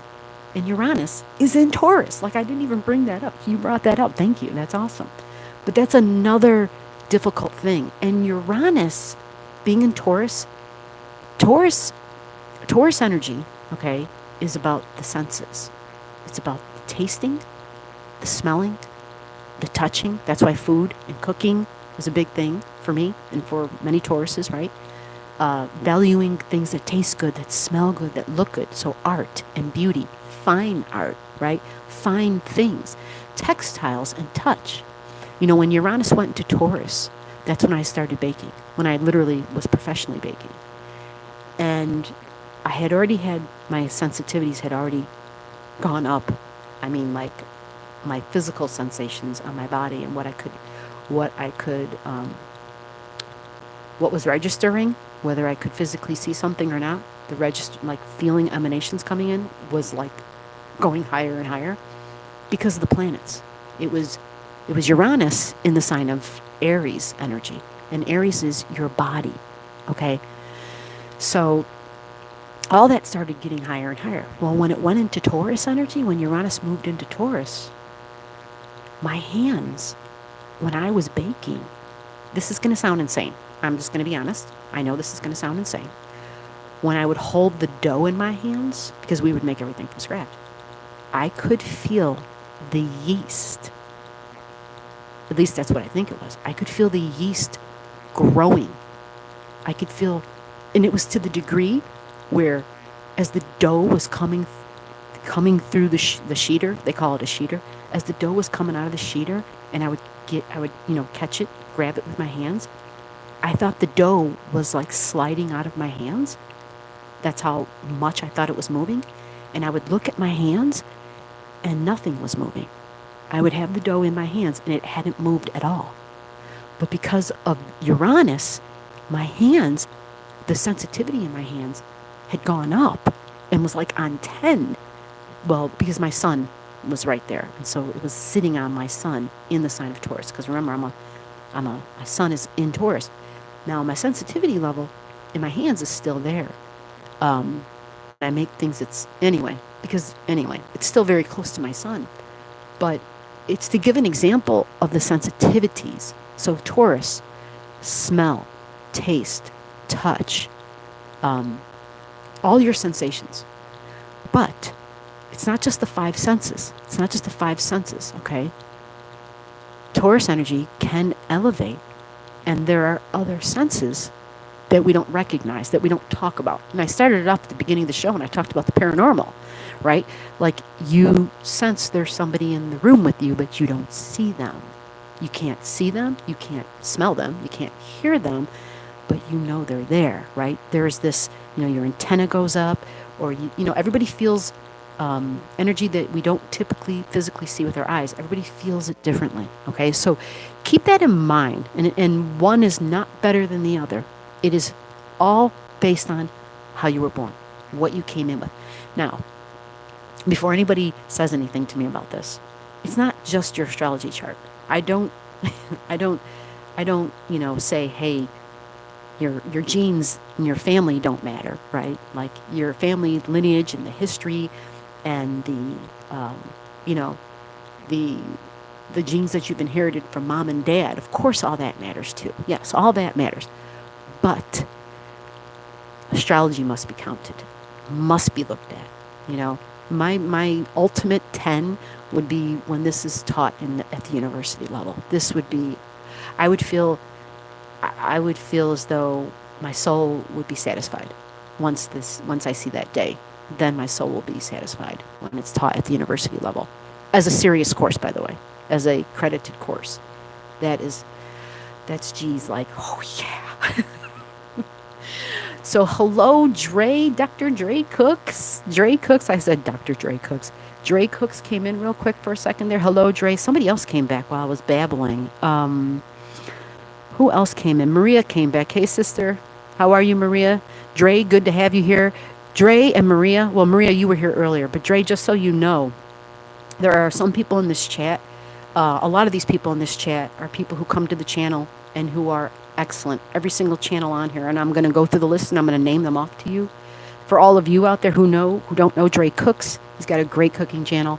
And he is a wonderful supporter of all astrology. I love watching his channel because, well, I love watching all the folks who cook stuff that I've never cooked before. I am a big supporter of their channel for that reason because I love cooking. I'm into recipes, I love reading recipes. So Dre is out of the UK, I believe, and I believe he has like a Jamaican flair, or maybe he's from Jamaica. Jay, where are you from? That was the whole deal tonight. Anybody who comes in, you tell us where you are watching from and what time it is from where you're at. So I'll go down the list again. Maria, Mayadera, these are all people who support all astrology, and you know how all astrology supports you. So just so you understand, these people support back in the same way. So Maria Mayadera TV, Universal Voice, Sunrise Star 88, Tam and Kel, Christina Peril Family Vlog. Who else do we have here? Hold on and be patient. All the other people who are not YouTubers. And if there's one that I forgot, just come on with one of those special emojis real quick, so I can see you, so you can show up for these people. Consciousness Zone, another really good channel. Let me see here. Classy Cookery, another really good channel.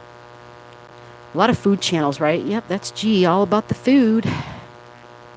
Let me see, who else do we have that's an actual... Maria, or I'm sorry, I'm blodging her name. It's in the chat. It's Marites, Marites, Fontanosa. And again, a lot of these people may not speak English as their native tongue, but it didn't matter, right? We show up for each other. There's a universal language. You just understand each other. You show up for each other, and we support one another. This is a universal channel, and this is the Star Room. And so the people that show up here are all stars. You are all stars, all right? So I think that's everybody in the list. I think there was a Classy Cookery at the top. I don't know. Yeah, Classy Cookery out of California, and Maria Mayadera. I said that already. Okay, so we're good. So make sure everyone has thumbed up the live. It looks like everybody has. Dre, yes, he's Jamaican. He's residing in the UK. Awesome. What time is it there, Jay? What time is it in the UK? I think we're on a 6-hour time difference with the UK, if I'm not mistaken, because I know when I do the astrology. Yeah, see, Maria's there. God, one day I'm going to have you do your live and you introduce me, and pronounce your name so that I can pronounce your name correctly. Because I want to kind of say it. It's 6:39 a.m. Okay, they're 6 hours ahead of us. Awesome. I know a little bit about a little bit. See that? I was right. 6 hours. Sunrise Star said bye-bye. Bye, Sunrise Star. You're probably gone already. So anyway, where was I, guys? Before I was probably just babbling on. Sunrise Star, yes, she's going outdoors now. Happy Valentine's Day. Thanks for sharing. Have a wonderful day. She's a sweetheart. And Sunrise Star was from Hong Kong, by the way. Hong Kong. Awesome. Alice, she's from South Africa, which is awesome. Okay, so what are some other things that I did not touch on? Did I miss any comments here? Okay, so yeah, it was that whole Uranus I was talking about. Alice made a mention about Uranus and Mars and Saturn. Yeah, so it's been difficult because you've got Saturn, well, we all do. We've got Uranus and Mars in Taurus energy. And so that Mars and that Uranus, it's all squaring the Aquarian energy, the fixed air. And so again, that's the way you think, the way you communicate. It's how you think and communicate within groups. But let's talk about a higher level Aquarius energy. What's the higher level of Aquarius energy? Some say it's the mind of God coming through. It's when the universe is talking to you. So does it bother you that you may say, hey, it's the universe, it's God, it's source, whatever word works for you, okay? But that's when you're touching in. But it's the scientists, okay? Has a lot to do with the vaccine energy, right? Because science. But where do you think they get these ideas from, right? They would like to take credit for these ideas, but ultimately they're connecting. I call it their antenna is up really high and they're getting information from source. And so it comes through and they're getting the knowledge. You know, when Uranus comes in and you get this idea that kind of just, it's that light bulb that pops in above your head, that's Uranus. It's that light bulb that just pops in. That's Uranus energy. So yeah, it's tricky. Yeah, it's very tricky dealing with all that. Hitler, she said, I was sharing what I go to during dark times. Gotcha. Yeah, okay. Okay, Dokes, no hard feelings. Oh, no hard feelings here. No, there's no hard feelings. This was me asking people to share what they do. I asked everybody to share what it is that they do when they are in hard times themselves. And I prefaced all of it with saying, what works for one doesn't work for another. And I also added in with that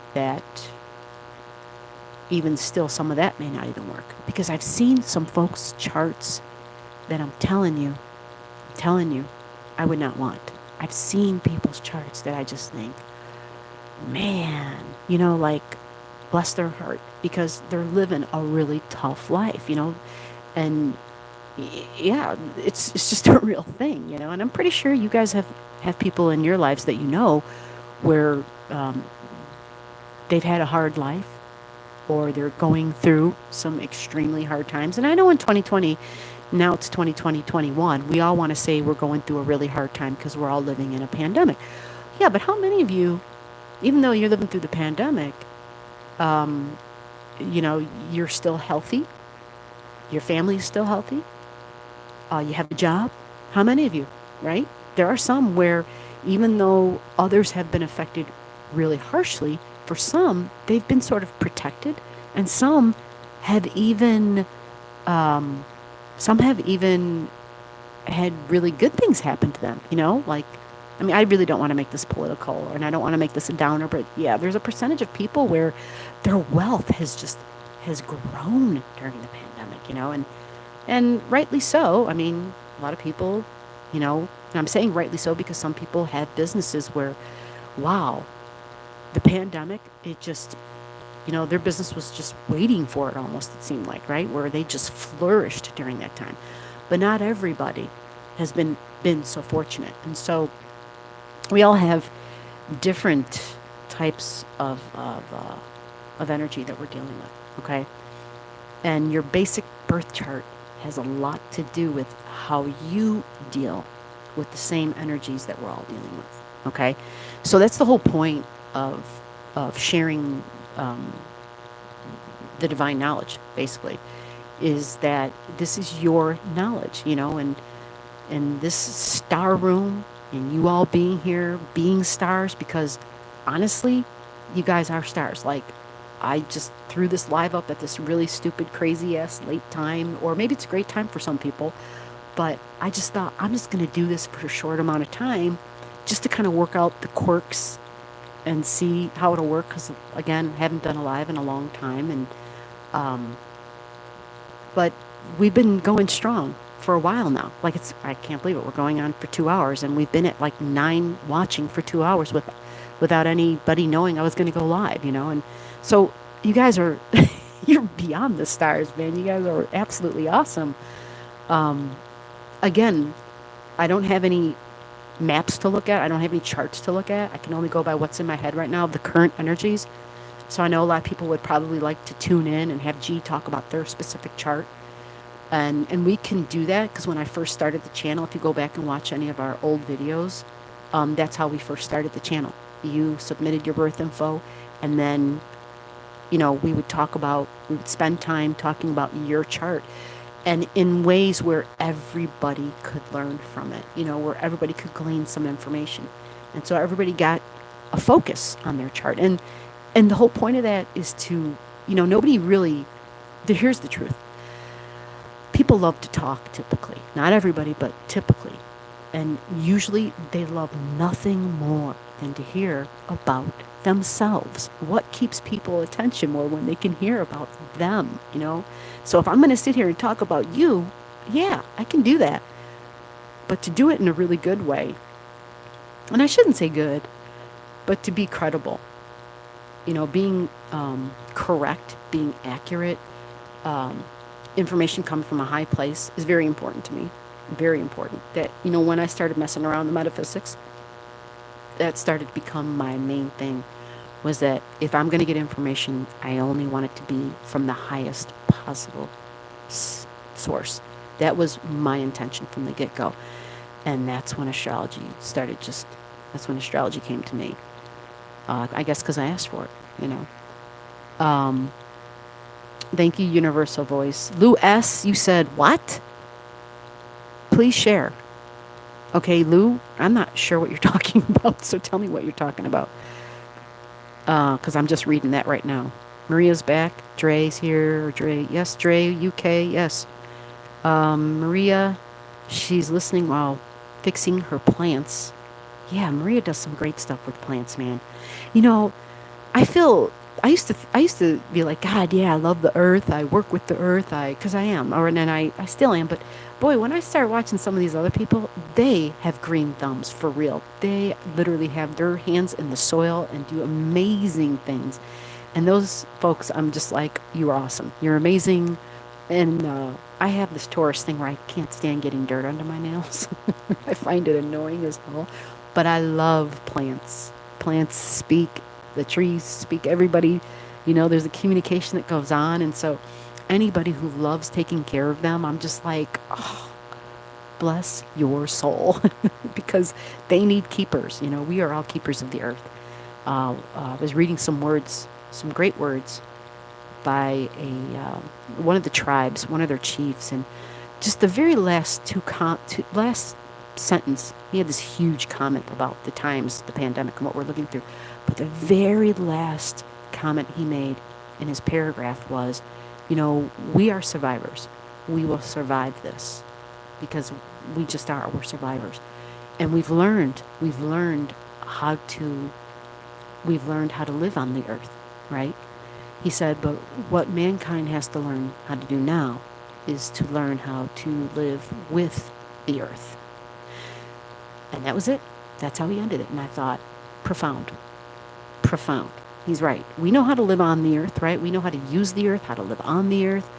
I have other choice words that I've used for how we've lived on the earth and how we've used it, but I won't use those here because I'm very passionate about the earth. But learning how to live with the earth, like the way you live with your family or with a significant other.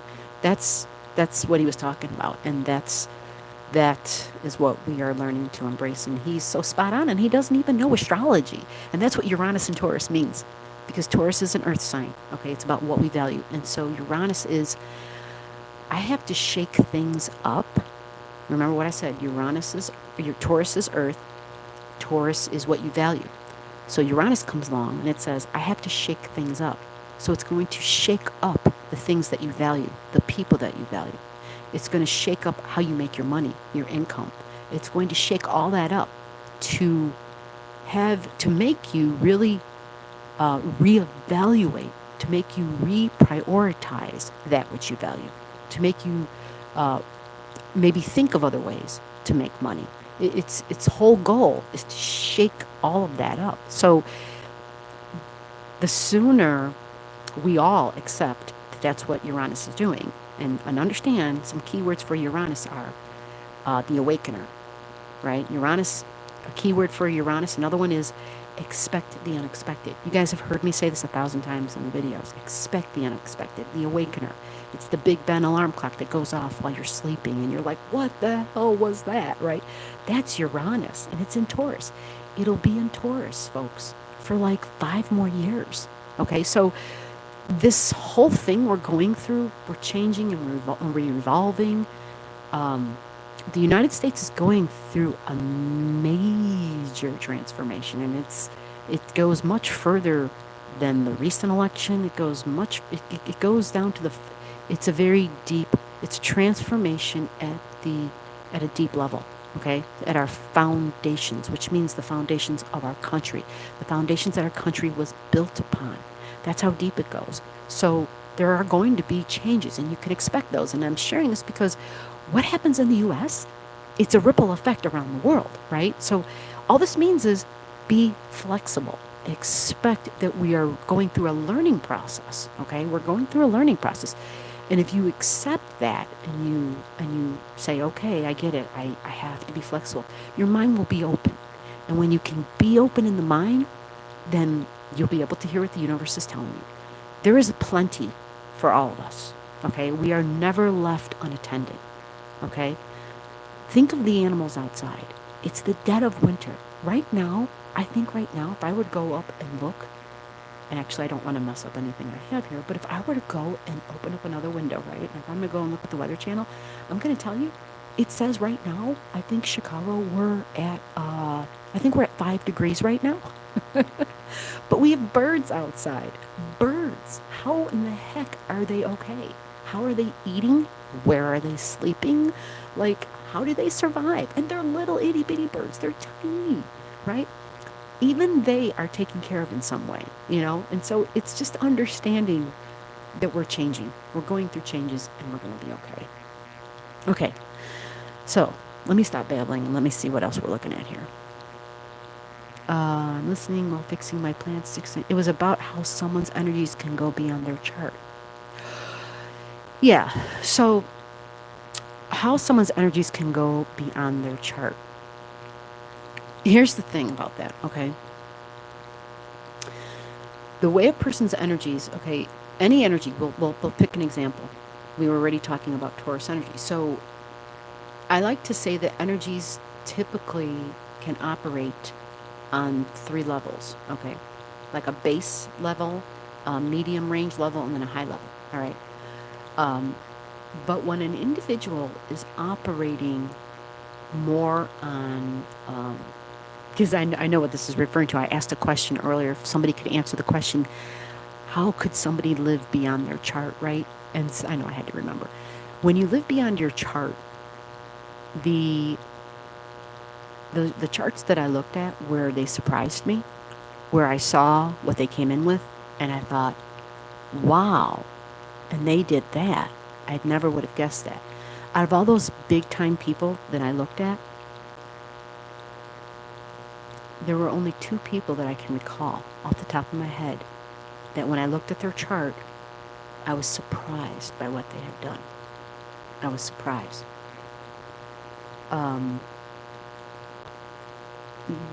These people, they're interesting. Mother Teresa was one, and Martin Luther King. When I looked at their charts, I would never have looked at their charts and thought, oh my gosh, well, had they been babies, they would have been, at face value, their charts look as though, maybe not that big of a deal, not as significant, not as holy crap. So how does one live beyond their chart? How did they do that? How did they live? Because your chart is basically how your personality is going to live, right? It's how it shows your physical abilities, your physical limitations, okay? And that's what the chart shows you. It's all about the material. It's about the material and the personality. But when somebody lives beyond those, that means you are seeing their cellular expression. It means their soul is coming through. They're living beyond. And how are they doing that, right? They're doing it because we have free will. All right? We are not tied, we are not bound to our chart. You can live beyond your chart. So for people who, and here's another interesting thing, the amount of free will a person has in their chart, it's not the same in everybody's chart, first of all. In some charts, and I even have a video out about that. I put it out a while ago, and I need to repost it again. I need to put like a fresh thumbnail on it and maybe add a little front to it or something, put the intro on there. But it's a fascinating video. Lou S., I think you've seen this video. It breaks down the amount of like your cellular energy, your free will, and like your personal energy, and like your I forget the words that I used at that time, but it was almost like I don't want to say karma, but like fated energy that you have, which is basically these are the strong inclinations you came in with, and this is how you're likely going to express. So a person's chart can show that, all right, and you can see it. And for some people, those percentages, yeah, that video was mind-blowing, wasn't it? It blew my mind. Thank you for still being here, for all those who are still here, Tam and Kel and Lou S. and Dre and Maria and yeah, I don't know if you're whoever, if you're here, I just lost myself. I'll see you in the comment thread. But yeah, that video breaks down the percentage of like free will, of your soul, of your personality. It breaks all that down into percentages. It's crazy. But because you have free will, you can live even beyond that. Okay? And so that's the part of an astrology, and it's the part of science too, where it says, remember, there's always an exception to the rule. Free will is a real thing. There's always an exception to the rule, and that is free will. So an astrologer can only talk about your inclinations. Because you have free will, they can't say, well, your free will, you're going to use it this way. They can say what you will likely do, right? What you will be inclined to do, okay? But, yeah, that's the beautiful part about being a human being. You have free will, okay? You have consciousness, you have free will, you're self-aware. I know a lot of people, I read somebody saying something not too long ago. I don't even know if it was in one of the comments here, where they were saying that life had been so hard that they were really praying for death. And I'm not going to say that that doesn't ever happen. Life does get very hard, and for some, they would much rather have death, because for some of the lives that are being lived, death actually would be easier. And I understand that. I don't have any judgment on that. I do understand that. And I'm not saying I am for people who decide to like leave this life. I'm not saying that either. I'm just saying I understand it. Because there are things, there's a lot of things worse than death. But your free will is a real thing. Okay, Alice. Thank you for showing up, sis. Thank you for sharing some private stuff. That was wonderful. That makes going live worth it. Made it worth it for me, being able to go live and talk about something that was actually happening in someone's life, and having other people in the community, pitch in some ideas of theirs. Dre said he's trying to sleep. I'm sorry. You know what, dude? I appreciate you being here. I really do. But, and here's something I'll tell you, Dre. A lot of people, when I'm talking to them, yeah, they just go right to sleep. It's a very common thing. I've heard this from tons of people. Gee, you put me to sleep. And I'm like, yeah, I know. And they're like, no, I don't mean it like that. It's just the sound of the voice. Not even what you're saying. It's the sound of your voice. It's okay, whatever. But yeah, it's 12:59. And it's getting close to being quite kind of late in my time. It's 1 a.m. my time, so we'll see if there's anything else I should be talking about. If not, I can end this here, folks. I really wanted to just be able to be here for you. She said Kel is asleep. Of course she is. Hey, you know what? I had a question, Tam, if you're here. I had a question I don't know why it just popped in earlier. I was on your guys' channel tonight, and it had just popped in. Does Kel have Native American ancestry? Does she have that?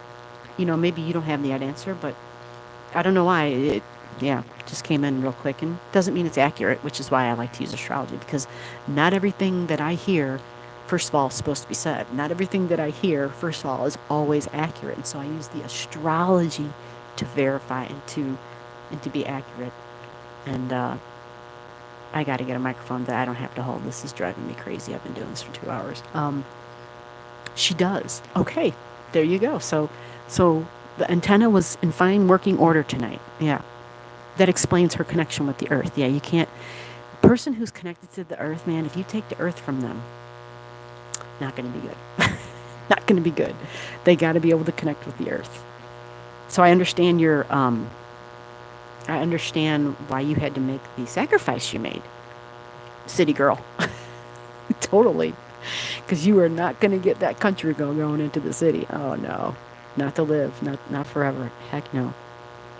Heck no. Here in BG doing work. Here in the building, is that what that means, Universal? I appreciate you being here this long, Universal. You're awesome. You rock. But this is the star room, by the way.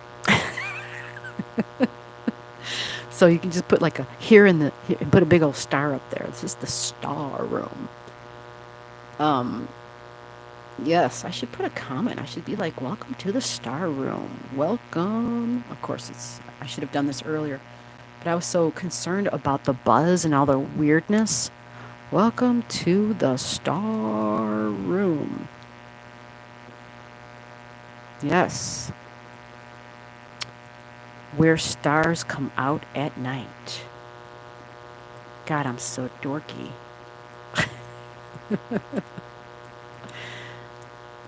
So does the sound still sound as bad as when I began, guys? I'm just curious if it sounds as horrible as it sounded when we first began. Lou S., I'm so happy you got to make it. I didn't know.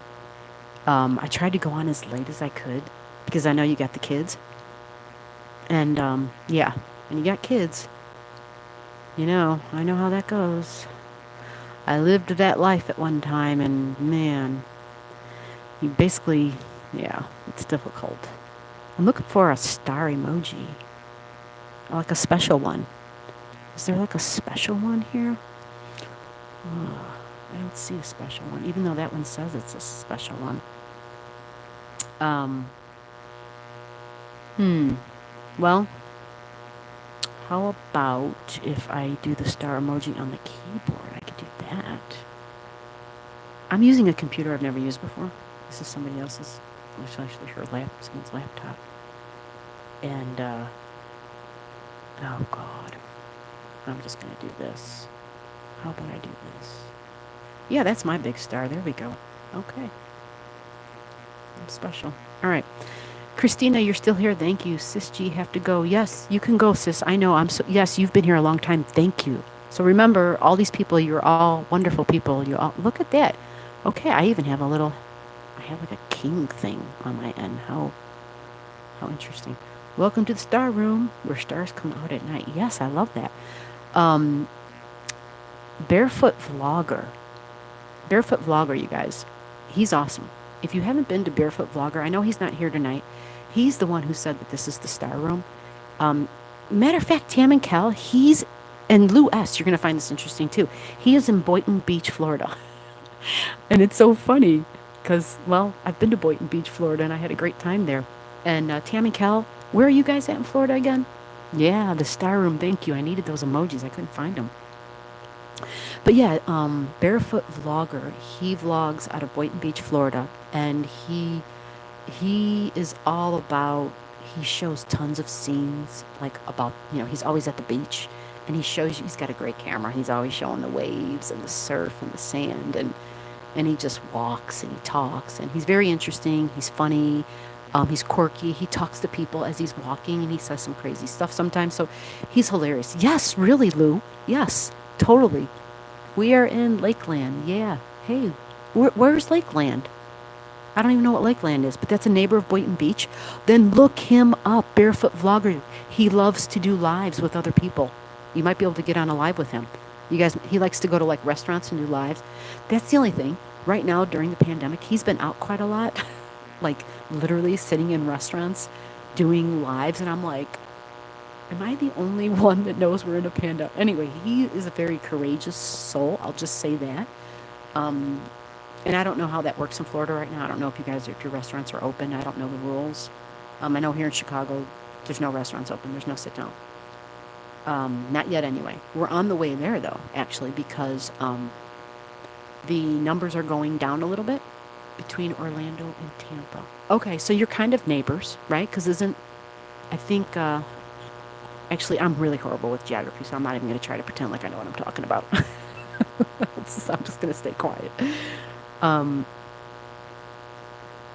you have friends that are moving back to Boynton on Monday? Is that what that says? Lou S. Friends are moving back there Monday. Oh my God, I wonder if they've been. Oh, they used to live there though, so they're not new to the area. Huh.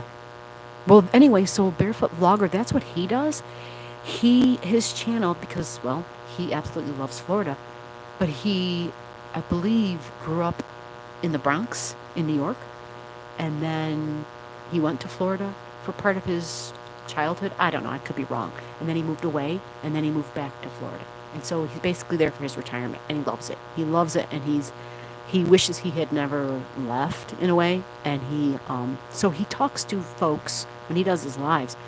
He's basically drawing in people who have, either never been to Florida and want a vacation there, or they're thinking of moving to Florida, whether it's for retirement or just to move. So that's the theme of his show, and he does. He's a great guy. He can talk to anybody. He's super personable. Anyway, so that's Barefoot Vlogger. He does a great job. But yep, he's in Boynton Beach. And it was so weird how I stumbled on his channel. It was so crazy. It was so crazy.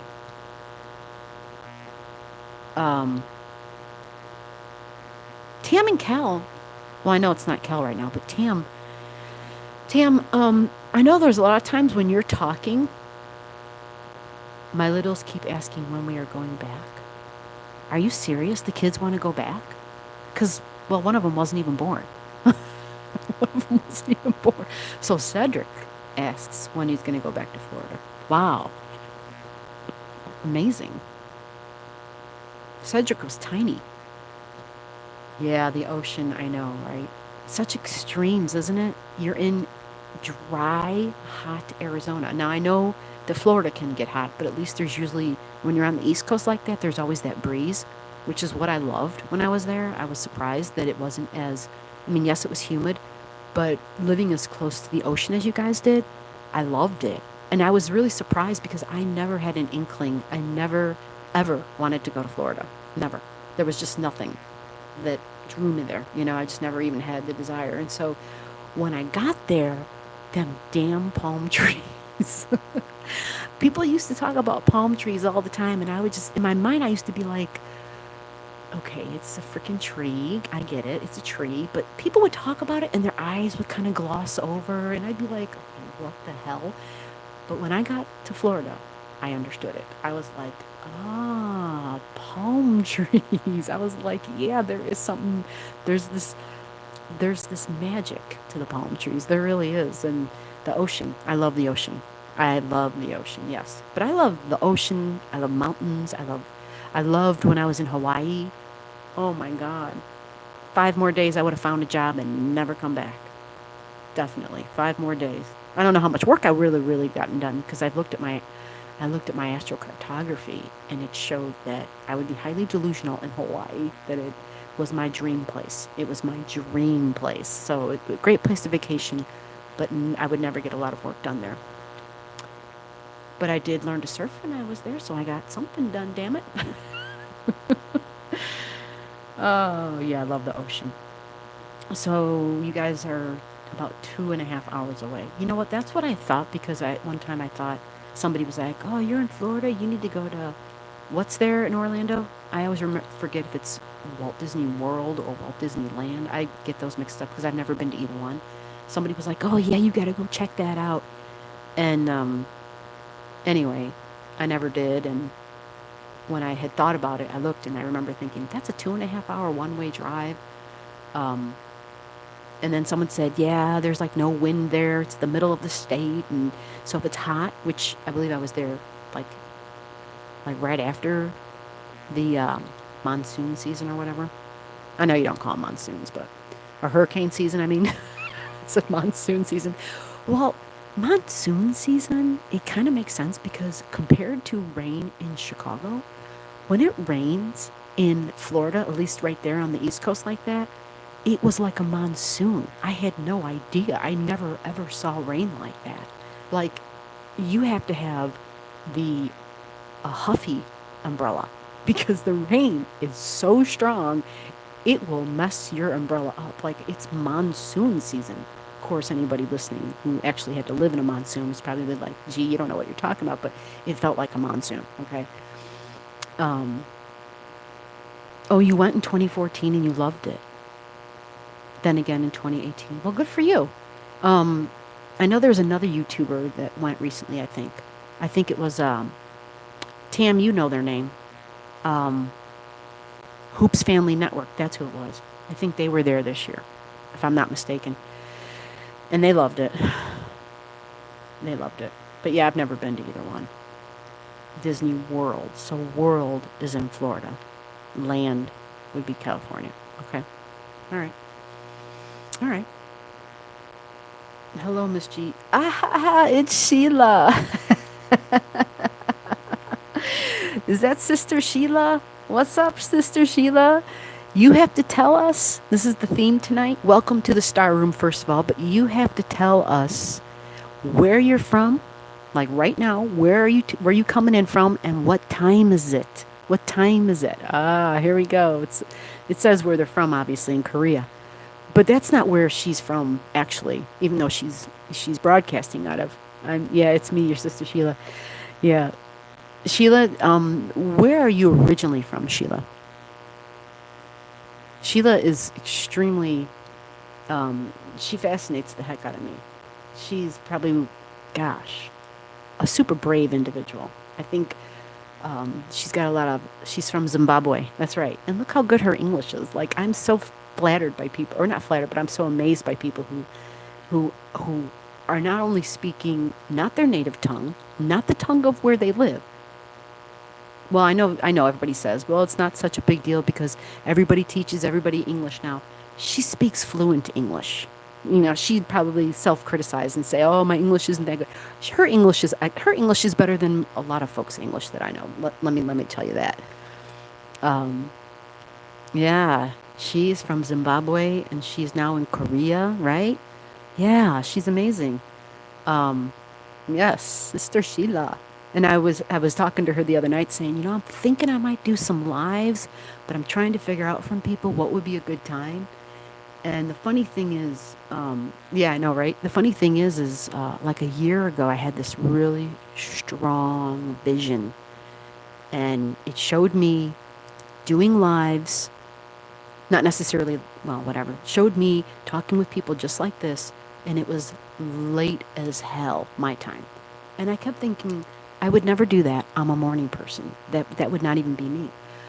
But I started observing that when I post my videos, people would watch. Yes, Sheila, we want to know. No, no, no. We want to know what time it is where you are right now.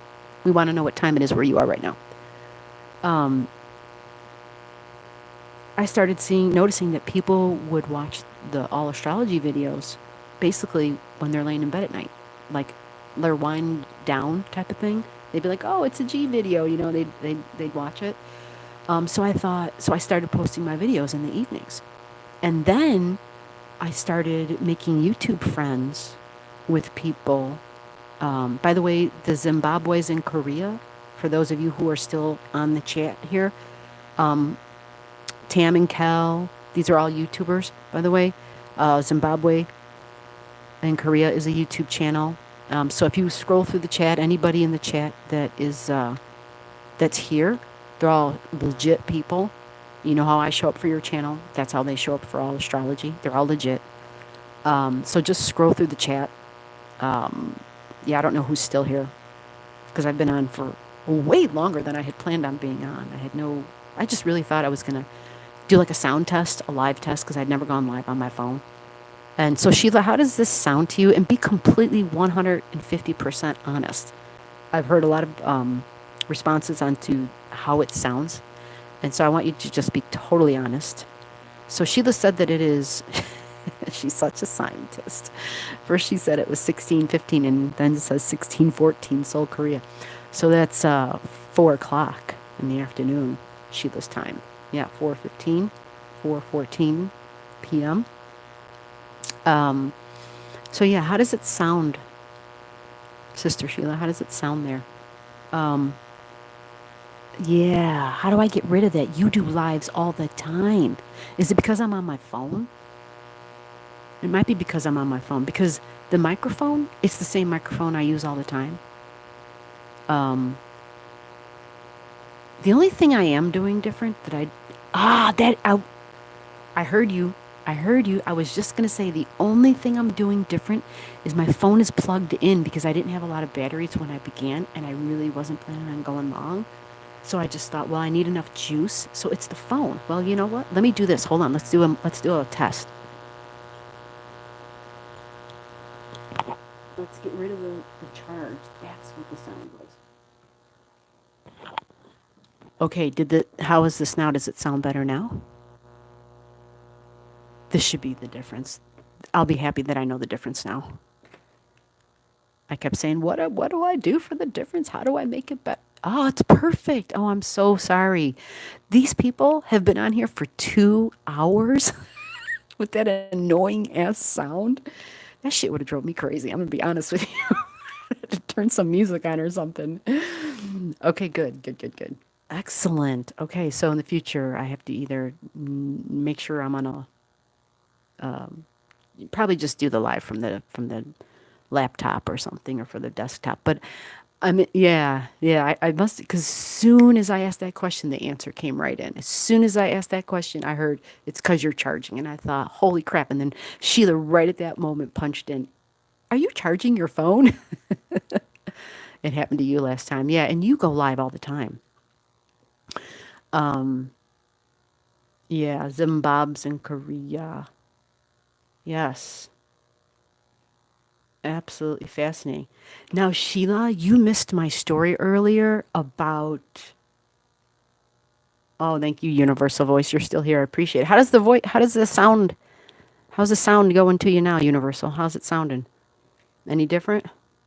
Universal's like, don't ask me any questions. I just have you playing in the background. I'm not really paying attention.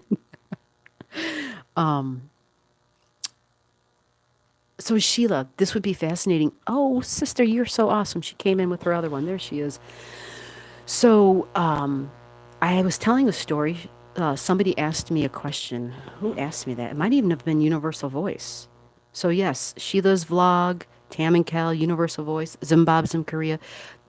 These guys, all of you guys are YouTubers. And you're all good YouTubers. You are, oh, look at Miss K, don't you worry. I had no intentions of being here this long. I know you woke up and you were like, what the hell? Mama K's in the house. Welcome to the Star Room. Welcome to the Star Room. Don't apologize. I had I had been thinking about this for a while. And I had no, hello, Queen K. There you go, Mama K. So yeah, so Sheila, let me tell you this story real quick because I know, it's the weekend for you, which is good. So there's this quick story I wanted to tell, and it relates to the Capricorn energy. The Capricorn energy is, someone asked me, how did you get started in astrology? Because I was explaining before that I really didn't. Astrology really more or less found me because I was really into the paranormal, metaphysical stuff and doing ghost hunts and stuff and going on ghost hunts.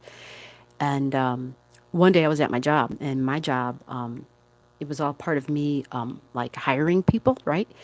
And so somebody was questioning me about the crew that I was working with, and I was saying how awesome and amazing the crew was that I was working with.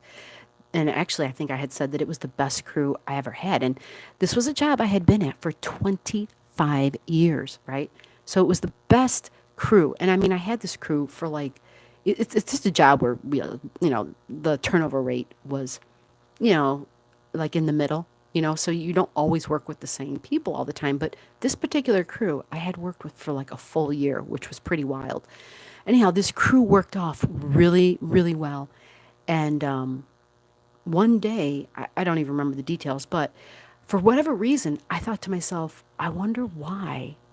What is it, Because I was the one who'd been doing the interviewing, and I thought, well, maybe I've just gotten really good at being like an interviewer and, reading resumes and weeding out the good from the whatever. And I shouldn't say good and bad, but just it really came down to who would work best with the crew I already had and who would work best with what we do there.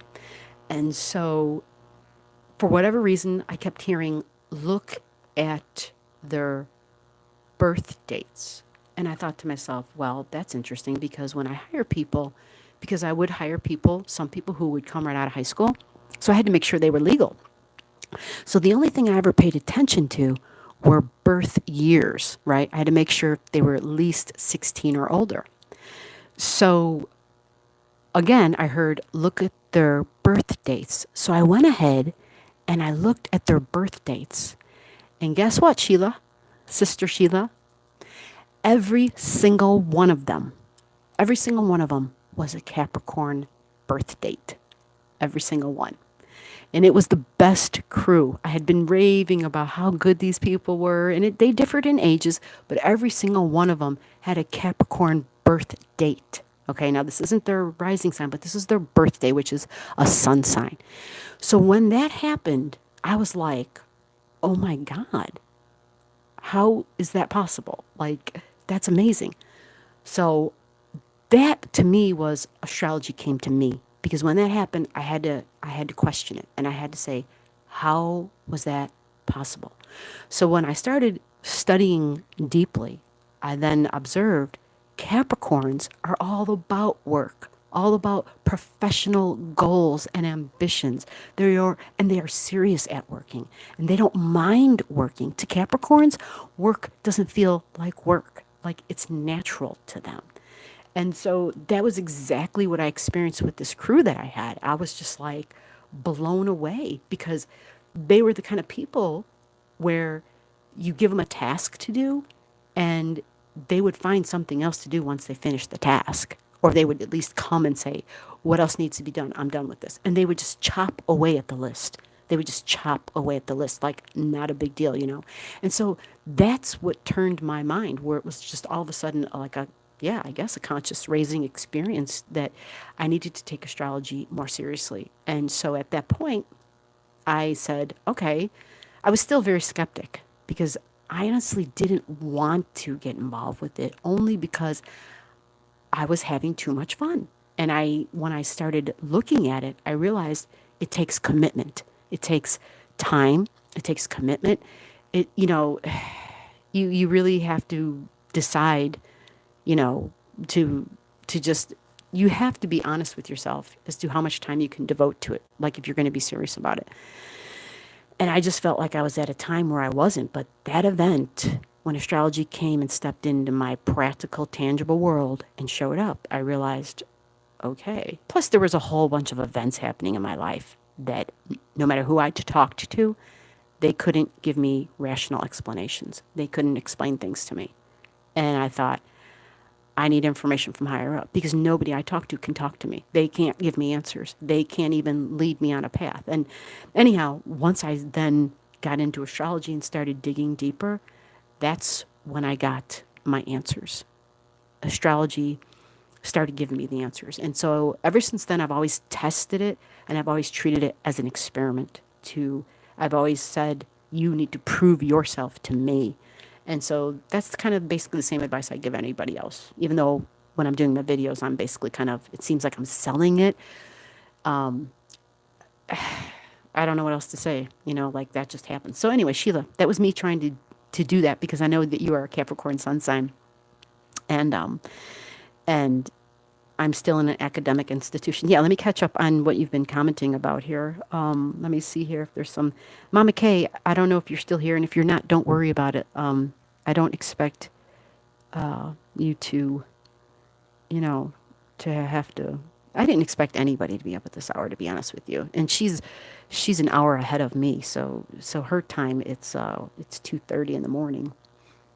I'm so glad I took. Thank you, Sheila, for showing up. You solved my buzzing sound. My buzz. Okay, all clear. Excellent. Predictions. Thank you, Universal. I think I said that already. Sheila said I was taking a nap. Well, that's good. Naps are good because it's the weekend. You get to take a nap, right? Yeah, get your sleep in. Yeah, I know. It's been a long time, right? I know. I've been on a long time. It's okay, Mama Kay. I'm just babbling now. I really just came on just to. Anyway, I've explained 1,000 times why I've come on. So yeah, that was my. So Sheila, me, ha. I went to school from kindergarten to PhD level without a break. See, that's a Capricorn. That's a Capricorn. Absolutely, professor in the house. Professor in the star room. This is the star room. Welcome to the star room, right? Not the house, the star room. Welcome to the universe. Yes, universal voice. So yeah, so for everybody who's here, if you're interested or whatever, all these other channels that are here, they're people who support me really well and who show up for me. And you know, the way I show up for you, they'll show up for you. That's we do the same thing. I only give what I've been given. Okay, so however I show up for you, it's how you've showed up for me. And these are the same people who they understand that about me. And so they know if they want me there, they come to me. And so if everybody does that, then everybody's cool. Everybody's okay. And then everybody has a good, supportive neighbor.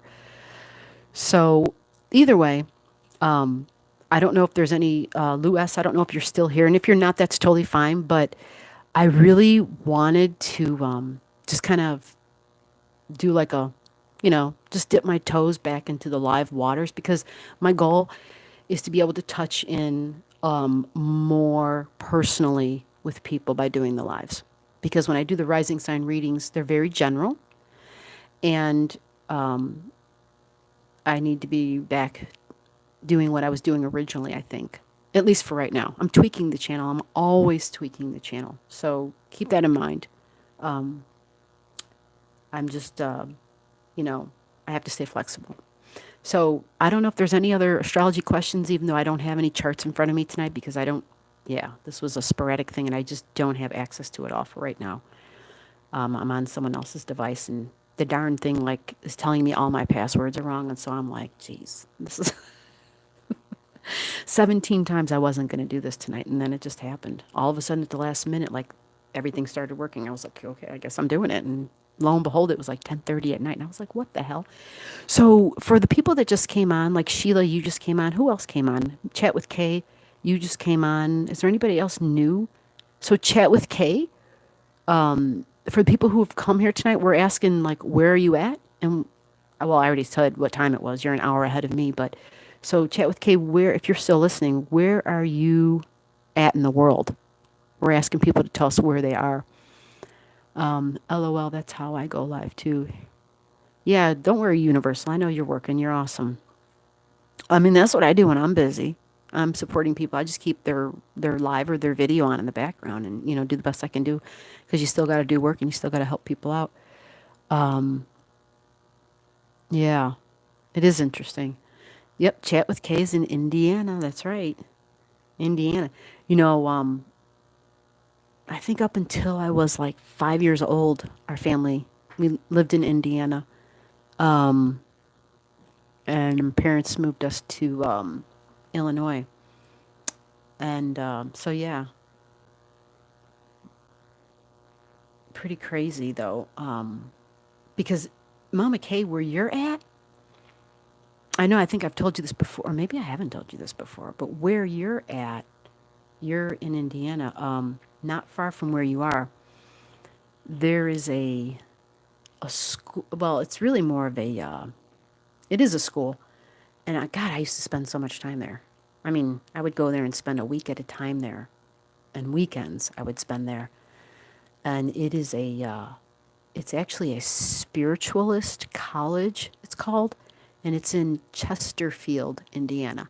And so if this pandemic ever ends, and if you're still in Indiana, I will definitely see you because that is the one place where I've been like, God, I would really like to go back and go visit. I know a lot of people there. Um, and so, yeah, it's literally, Miss Kate, it's seriously 10 minutes from you. Chesterfield, yeah, it's like 10 minutes from where you're at. So, if everything, if all that works out, I know you're in the witness protection program. But guess what? The town that I'm talking about, Miss K, is way smaller than the town that you live in, if you can believe that. I know you probably can't believe that, but it is. It's smaller than the town that you live in. Chesterfield, they have a gas station. They have, I think they have two gas stations. And I'm probably lying. There might even be three gas stations in the entire town. There might be three. But basically, when we're in that town, we all drive to the town that you're into. Like, if we want to go to town to get anything, we have to go to the town that you live in. That's how small it is. So, yeah, I've been to your witness protection program town.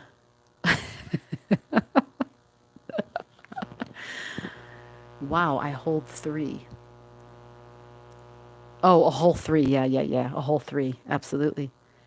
Um, it is crazy how small towns are. So yeah, if there, I don't know. I don't think Lou S is still here because I think she was my last serious all astrology person.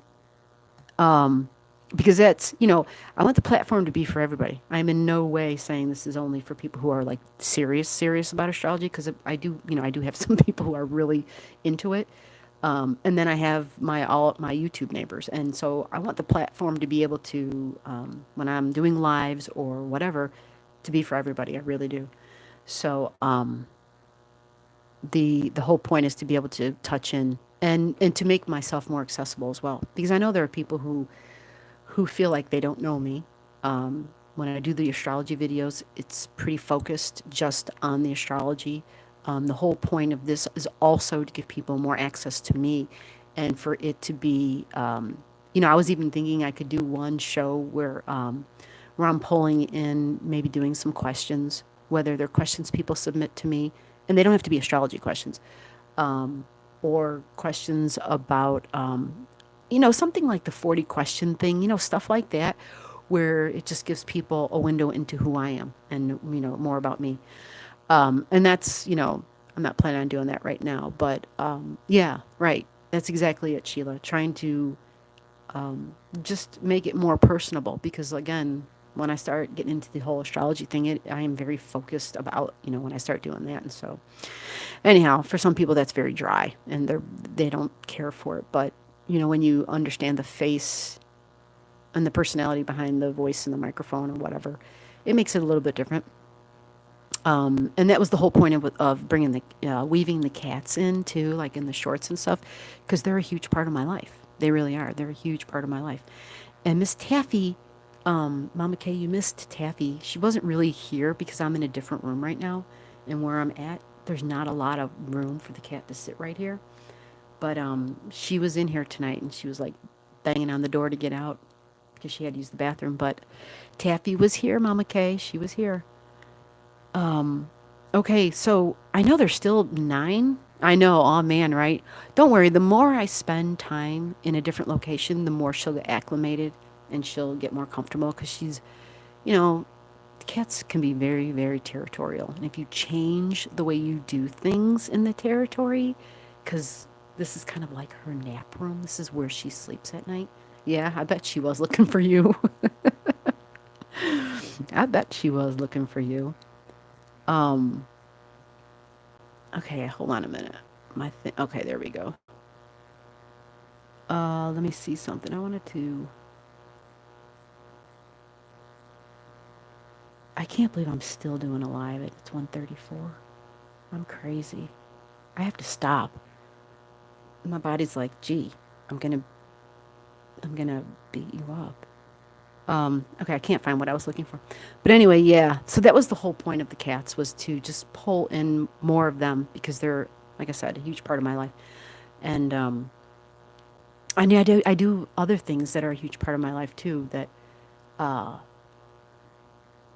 that I don't talk about really. I don't think ever. So yeah, I want to be able to do that just so that people feel more comfortable, I guess. And it's just what the planet's, yeah, it's just the feeling and the emanations right now. It's just what it's about. Finding a way to touch in closer with the people. That's the theme right now. So,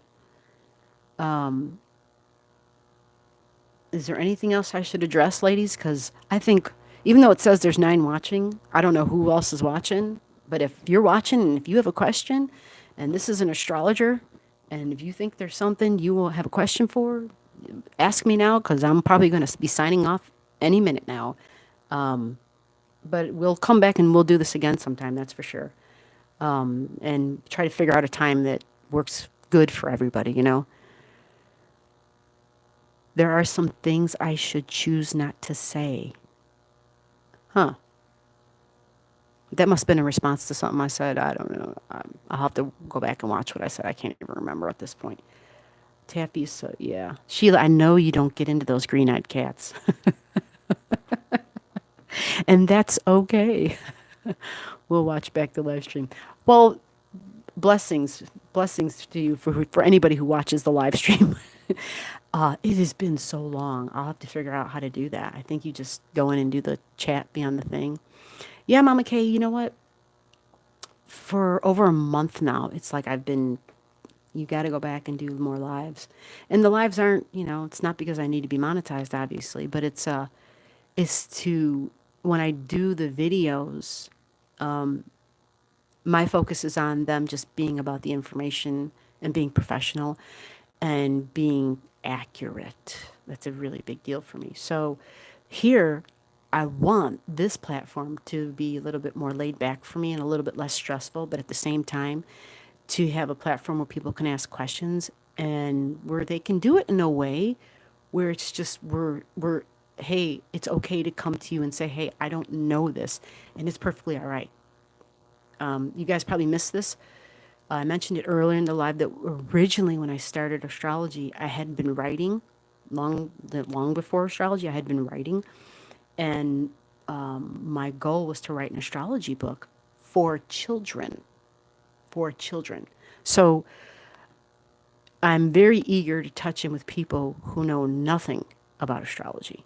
There's no question too small, I, yeah, I'm really, that is one of the things that I'm here to do. So if I can create an environment for people. Hello, SRF, you are still here. How are you? SRF, you're in Kentucky. What are you still doing up? You're crazy like me. You, me, chatting with Kay, we're all crazy. Arizona, they're an hour ahead of us, but Arizona's already clocked out. I don't think Arizona's still here anymore. And I know all the other people on the other side of the country, Sheila's here, but the rest, they're like, hey, we got things to do, man. Yeah, I unplugged the phone. That was the problem. I had the dang thing plugged in, so the buzzing, it was the electricity you could hear. Yes, the electricity. So yeah, hopefully I have it set up better next time. But I got to do it in the star room, and the only way the stars only come out at night, so it'll likely always be at night, unless I can create a dark room in some way, which I guess I probably could, but either way, I kind of like it this way. And I want it to be visually enjoyable for people. That's important to me, that it's not just, looking at G's face the whole time. It's 2:40 a.m. Oh, wow, that's right. You're an hour ahead, too, just like Chat with Kay. What in the heck are y'all still doing up? Would you normally be asleep by now? Tam, you said Cal was already asleep. Would you already be asleep by now?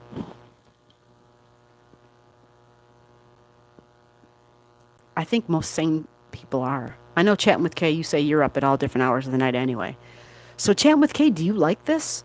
If I'm up doing a live during these hours? Ah, Tam, you're a night owl. Yeah, I know. It seems like, you know, I was saying earlier, I used to be, my favorite time of the day was always like an hour and a half before sunrise. That used to be my favorite time. I mean, it still is my favorite time of the day, but life has changed so much for me. And I don't live alone anymore. I'm in a house. I have two housemates. So, I could be up at 5:30 a.m., but they'd probably not be real happy with me. It's not like I live on the west wing and they live on the east wing or something. Yeah, it's not like that. But God, yeah, I would love nothing more to be up like an hour and a half before sunrise and to be outside and to be walking. That would be in the woods. Like, that would be my ideal day, my ideal morning. And to watch the sunrise. That would be my ideal morning. Um, Yeah, I was asking people. I was trying to ask them. Chat with Kay said, "Yeah, it's cool." I was trying to find out what's a good time for folks because I noticed that whenever my all astrology uploads would go, that people would normally play them like when they were going to sleep. And then I have a lot of overseas people. Believe it or not, I have a lot of overseas people. And so my nighttime hours were their morning hours when they were just getting up. So I ended up just posting stuff later and later for that reason.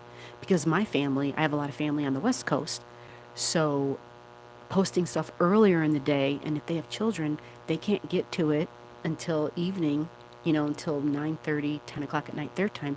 So that was always a big factor as to why I would post my videos late in the day. So please do the 40 question challenge. Okay, I will.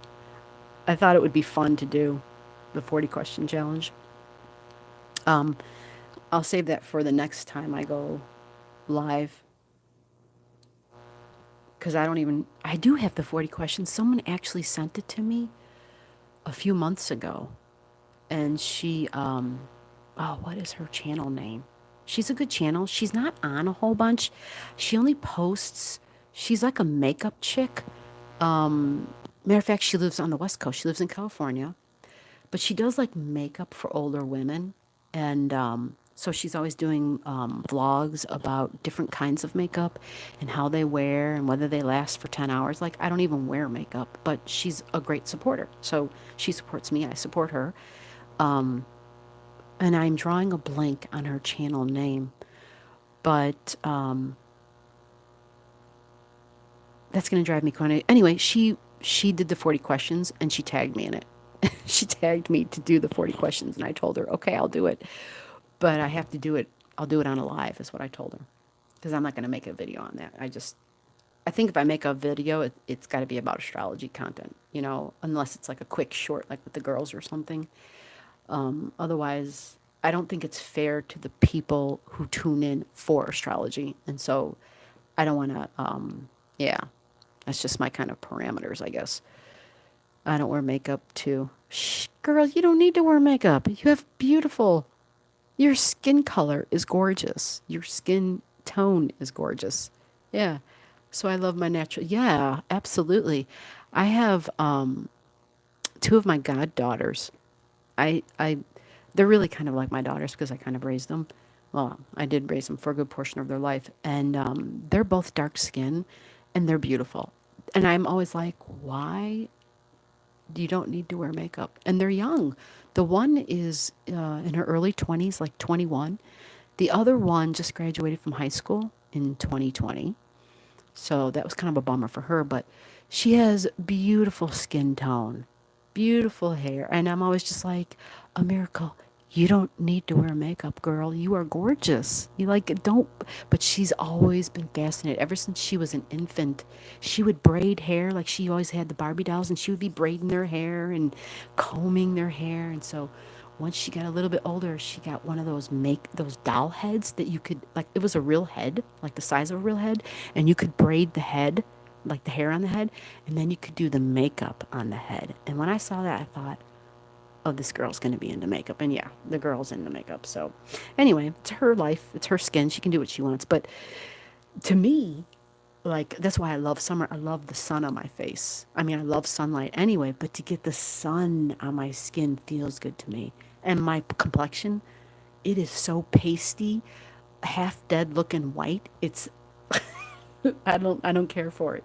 So yeah, I love some color on my skin, man. Love it. Um yeah, right? Annoying. So SRF, you came back on real quick. And I know you're an astrology chick. So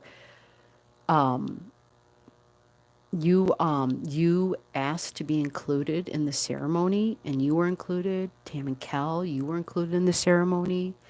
Chant with Kay, you were included in the ceremony. I know you didn't ask this time, but I always include you and Mr. Man. I always create a prayer tie for you guys. And there were some other people up here earlier. But so, yeah, it was a really beautiful ceremony. And to give SRF, if you're still here, is the only reason I'm going to say, well, no, actually, chatting with Kay, well, you might think this is a little far out there, but Native Americans come in, they touch in with me. And so when I do ceremonies, they speak to me, right? Now, I know that might sound kind of crazy, okay? And so we can do a whole nother show about how all that works and, how I wouldn't call it crazy. Other people may call it crazy. I don't call it crazy. I call it channeling. And that place that I mentioned in Indiana, that's close to you, Mama Kate, that's a place where a person can go, and that sort of ability is embraced. It's nourished, and it is you know, people go there and they want to become certified mediums. They take classes to learn how to channel. They, there's classes on clairvoyance. It's a metaphysics school. And so that was my whole in to all of this, was that was my thing, working with metaphysics, working with the paranormal, working with the other side, and all of my experiences. And so I've just always been connected to the Native Americans. And so once I started actually being involved in ceremonies with Native Americans, like there's been quite a few different tribes that I've done. Like I've sat in with sweat lodges with them, like their sacred ceremonies where they actually build a lodge and they have a water pour. Anyway, there's a whole bunch of different things, and so I learned a lot from their people. Yeah, and when I did those ceremonies with their people, I never felt so at home. I never felt so at home ever before. So since the day I was born, even with my own, especially with my own family, I felt most with my family when I would be in ceremony with the Native Americans. That's when I would feel, for the first time in my life, that I was actually at home. And that was then. So I haven't done any official ceremonies with them in probably, gosh, it's already been 7 years. But since that time, because of the training I've had with them, I do my own ceremonies. And so I've just learned a lot of different things and embraced them, and they resonate so deeply with me. I just carry them on. So anyway, I feel like I'm just babbling on about myself. And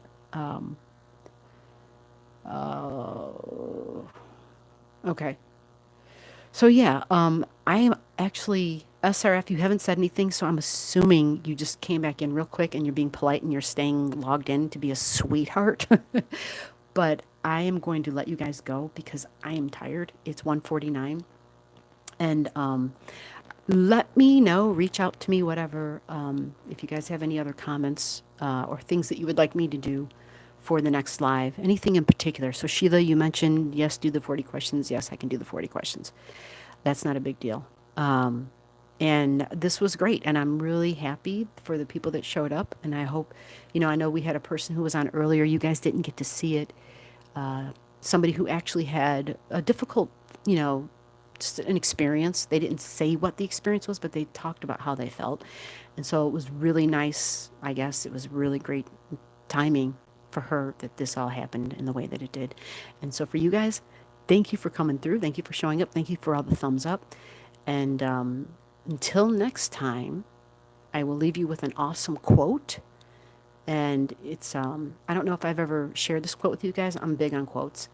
It's a quote that I wrote down. Actually, I might have shared it at the end of one of the other videos. But the quote basically is, enjoyed the live. Good morning. Yeah, right. Good morning.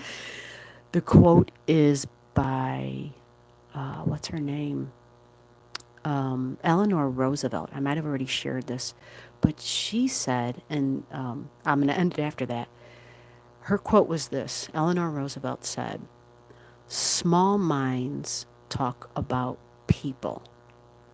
Average minds talk about events. Great minds talk about ideas. Have a good night.